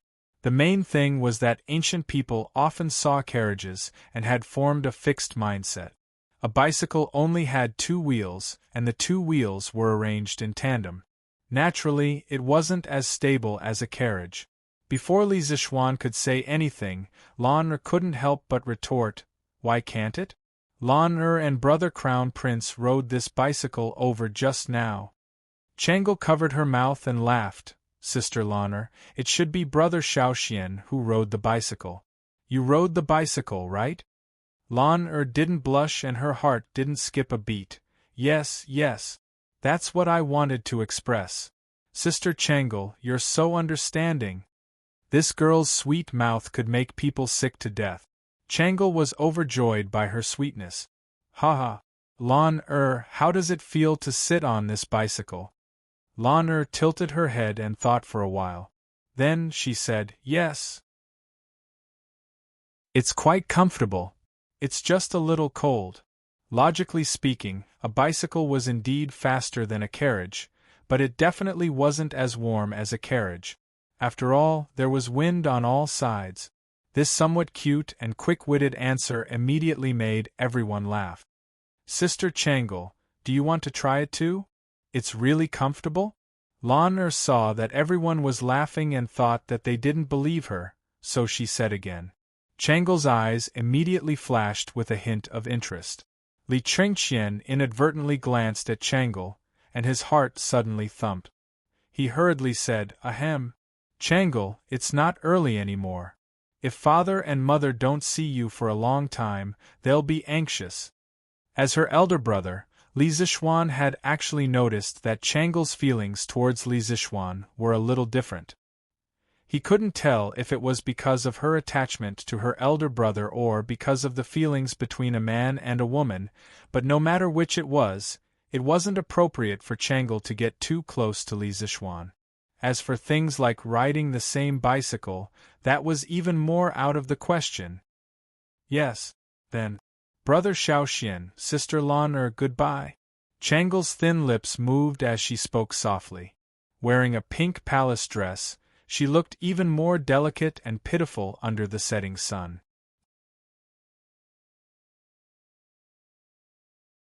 Chapter 974. It's getting late. Changle, Chengqian, go back quickly. Li Zixuan's eyes flashed as he spoke. Changle tasted bitterness in her mouth when she heard that. She felt even more regretful, but she could only say, Brother Xiaoxian, Sister Lan take care. Lan said crisply, Sister Changle, take care too. Actually, this girl also felt regretful in her heart. However, she regretted that her bicycle didn't have the chance to shine in front of Changle and Li Chengqian. Cough cough. In layman's terms, she didn't manage to act cool this time. She felt very uneasy. Changle, let's go. We still have a chance to leave the palace next time. Li Chengqian urged. Changle nodded and then turned to leave with Li Chengqian. Sigh. What a pity. After Li Chengqian and Changle left, Lan sighed softly like a little adult. Li Zixuan recovered from his thoughts and ruffled Lan's ponytail. They can go their own way. What's a little girl like you feeling regretful about? Lan stuck out her tongue and said vaguely, and nothing. Lan is just regretful that I can't play with Sister Changle for a while longer. Li Zixuan shook his head and then got on the carriage. He pedaled and brought Lan to Yongla Lane. Did Li Zixuan really not know about Changle's feelings? Obviously not. He had read so many transmigration novels in his previous life. Many characters who transmigrated to ancient times were like charmers. They had endless luck with women and were often chased by all kinds of beauties. However, the protagonists were basically all low in EQ. They couldn't sense that the beauties were interested in them. Only when the beauties confessed to them in person did they realize that the beauties were interested in them. Then, in order not to hurt the beauties' feelings, they accepted them half-heartedly. Although this was how it was in the novels, Li Zixuan wasn't the kind of person who liked to play dumb and wait for beauties to come to him. His EQ wasn't lacking at all. He had already sensed Changle's unusual feelings for him. However, like Li Chengqian, he didn't know whether Changle's feelings for him were brotherly or romantic. If it was the former, it would be fine. If it was the latter, he would have to keep a distance from Changle in advance. It was undeniable that Changle was indeed a good girl, which could be judged from the history books. This was an extremely virtuous and good girl. Whoever could marry her would really have 8 lifetimes of dog shit luck. However, should he, Li Zixuan, marry a good girl just because she was his? This was not only unfair to Han Yushi, but also to Changle. He, Li Zixuan, was not a tyrant or a bandit who would snatch anything good from his home. He was also not a beast who would have strange thoughts about an 8 or 9-year-old girl. He only hoped that Changle, a kind-hearted and virtuous girl, could live a healthy and happy life to 100 years old, instead of dying of illness in her 20s as recorded in the history book. As for other aspects, he really hadn't thought about it yet. Anyway, he was very satisfied with his current family, so there was no need to complicate matters. Yamacho, I heard that the workshop has produced a new toy. I think it's called a bicycle. Let me see it. The next day, early in the morning, Li Tai, the little fatty, came to the Li mansion and made a fuss. Ching Chumo followed behind him. Li Zixuan had just woken up and was about to eat breakfast. Hearing this, he said with a straight face, Chinke, Chumo, why didn't you go to class today? Did you skip school? Ching Chumo stared and said, Yamacho, are you confused? It's Saturday today. Why do you still go to school? Yes. Yamacho, don't deliberately change the topic. Hurry up and hand over that bicycle. Li Tai followed Ching Chumo and said, Li Zixuan just realized that today was Saturday. Recently, he had stayed in Chang'an City for so long that he even forgot the day. This kind of headmaster was really dereliction of duty. Hand it over? This bicycle is mine. Why should I hand it over? Li Zixuan glanced at the little fatty and said with a half-smile. The little fatty was stunned. He wanted to swear, but when he saw that Li Zixuan's family was there, he tactfully swallowed the swear words that were about to come out of his mouth. Okay. It's just next to the stone table in the front yard. You guys go and have fun. Be careful. In order to prevent these two from harassing him, Li Zixuan quickly waved his hand and said. Li Tai and Qing Chumo did not expect Li Zixuan to be so easy to talk to today. They thought that they would have to pester him for a while before Li Zixuan would lend them the bicycle. Haha. Thank you, Yamacho. The two of them looked at each other and excitedly thanked him. Then, they rushed to the bicycle outside the house. Hee. It would be strange if Brother Qingke and Brother Cho Nyo didn't fall to the ground. Lan Er held her bowl and giggled. This little girl had been with Li Zixuan for a long time. She actually learned some of Li Zixuan's catchphrases. Mrs. Li glared at her daughter. Lan Er was so scared that she immediately shrunk her neck and stuck out her tongue mischievously. Yuzhu, those two children just now are. When Li Tai and Qing Chumo arrived, Yi Guozhong did not speak. Now, he asked. Mrs. Li quickly replied, Father, those two children just now, one is the current king of Wei, and the other is the eldest son of Duke Lu. They are both Xian Er's students at Yanhuang College. Yi Guozhong's hand, which was stroking his beard, paused and almost pulled it out.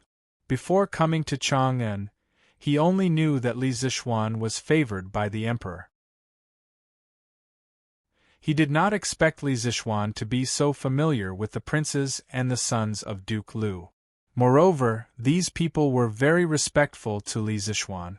At this moment, he finally understood Li Zixuan's influence in Chang'an. Xian Er is really promising. Shan Er, if you have time, you should learn from your cousin. Yes, grandmother. Li Tai and Qing Chumo did not know what was going on in the house. However, these two were really about to fall to the ground. Bang, bang, bang. In the yard, people and bicycles flipped over frequently. Qingke, come down quickly. I personally trained many wild horses a few years ago. I don't believe that I can't tame this thing today. Qing Chumo urged in disbelief. Hey! Chonyo, wait a little longer. I can definitely do it this time. TSK. Hey! If you don't believe me, open your eyes and take a good look. Bang!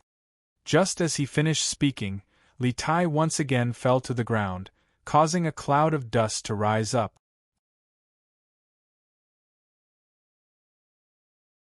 Chapter 975. Oh! Haha! Awesome! Too awesome! Riding a bicycle is so much better than riding a horse.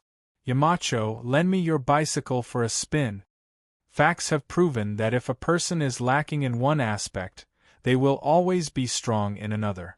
Although Qing Chumo was not as good as Li Tai in terms of cultural studies, his talent in sports left Li Tai in the dust.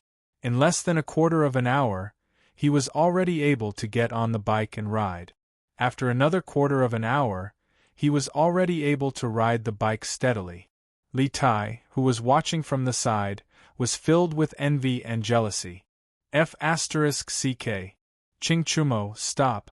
What am I going to ride if you ride away? F***ck. Despicable.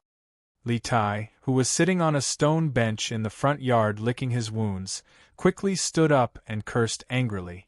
Unfortunately, right after Qing Chumo said those words, he didn't wait for Li Zixuan's agreement before riding his bicycle out of the Li residence. Even if Li Tai had 4 legs, he wouldn't be able to catch up. Haha. Qingke, find a doctor to treat your wounds first. Qing Chumo's wild laughter was left in the air. Li Tai said angrily, F***ck. Ugly bull, just you wait. What? Brother Qingke, you're really going to shit yourself. At this moment, Lan had finished her breakfast. The little girl walked out and pointed at Li Tai. Li Tai opened his mouth. At this moment, his heart was about to break down. Lan have you finished your homework? Hurry up and do your homework. Li Zishuan did not want to embarrass Li Tai too much. He walked over and said, in the past, Lan did have a tutor, but this girl was too mischievous and was not the type to study. That tutor did not stay in the Li family for long before he quit. Scholars in this era still had a lot of integrity. When they met a rotten wood that could not be carved, no matter how much money the other party offered, they would not be moved by money. Later, under Li Zishuan's indulgence, Father Li and Mrs. Li did not find a teacher for Lan. It was not until Han Yushi married into the Li family that Lan-er's studies were handed over to Han Yushi. Although Han Yushi had not systematically received the official education of the Tang Dynasty, it was more than enough to teach Lan.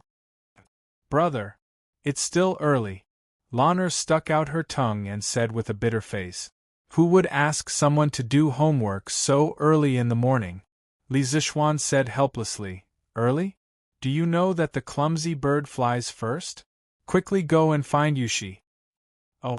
Lan pursed her lips and went into the house to play with Han Yushi. Chinke, are your injuries serious? Do you want to find an imperial physician to bandage it for you? Looking at Li Tai, who had a bump on his head, Li Zishuan said with concern. As for whether he was gloating in his heart, only God knew. Oh. No need, no need. Yamacho. It's all superficial injuries. Li Tai waved his hand awkwardly. He did not expect that he would almost be thrown to the ground when he came to test the bike. How embarrassing. You really don't need it?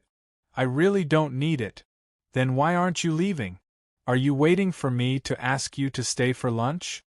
Li Zishuan changed the topic and said angrily. Cough cough. Li Tai was stunned and almost choked to death. After a while, he said embarrassedly, Mountain Leader, I just want to ask if there are any bikes that are lower in height. The one just now was a little too high. The reason why he fell so miserably just now was not unrelated to the height of the bike.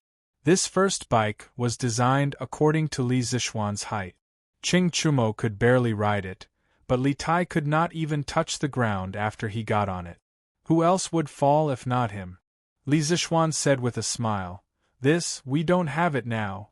Li Tai's eyes lit up and said excitedly, ha. That means we can have it in the future? The little fatty was different from Li Zishuan and Ching Chumo. For some reason, Li Zishuan and Ching Chumo grew vertically since they were young, but he grew horizontally. Although he had lost most of his fat after a month of military training, he still could not get up with his height. Therefore, this first bike was full of malice to him. Li Zishuan looked at Li Tai and said with a smile, yes, but not necessary. Li Tai was pleasantly surprised at first, then confused, and finally angry. F***ck. What do you mean by not necessary? How is it not necessary? Hey. Yamacho, don't go.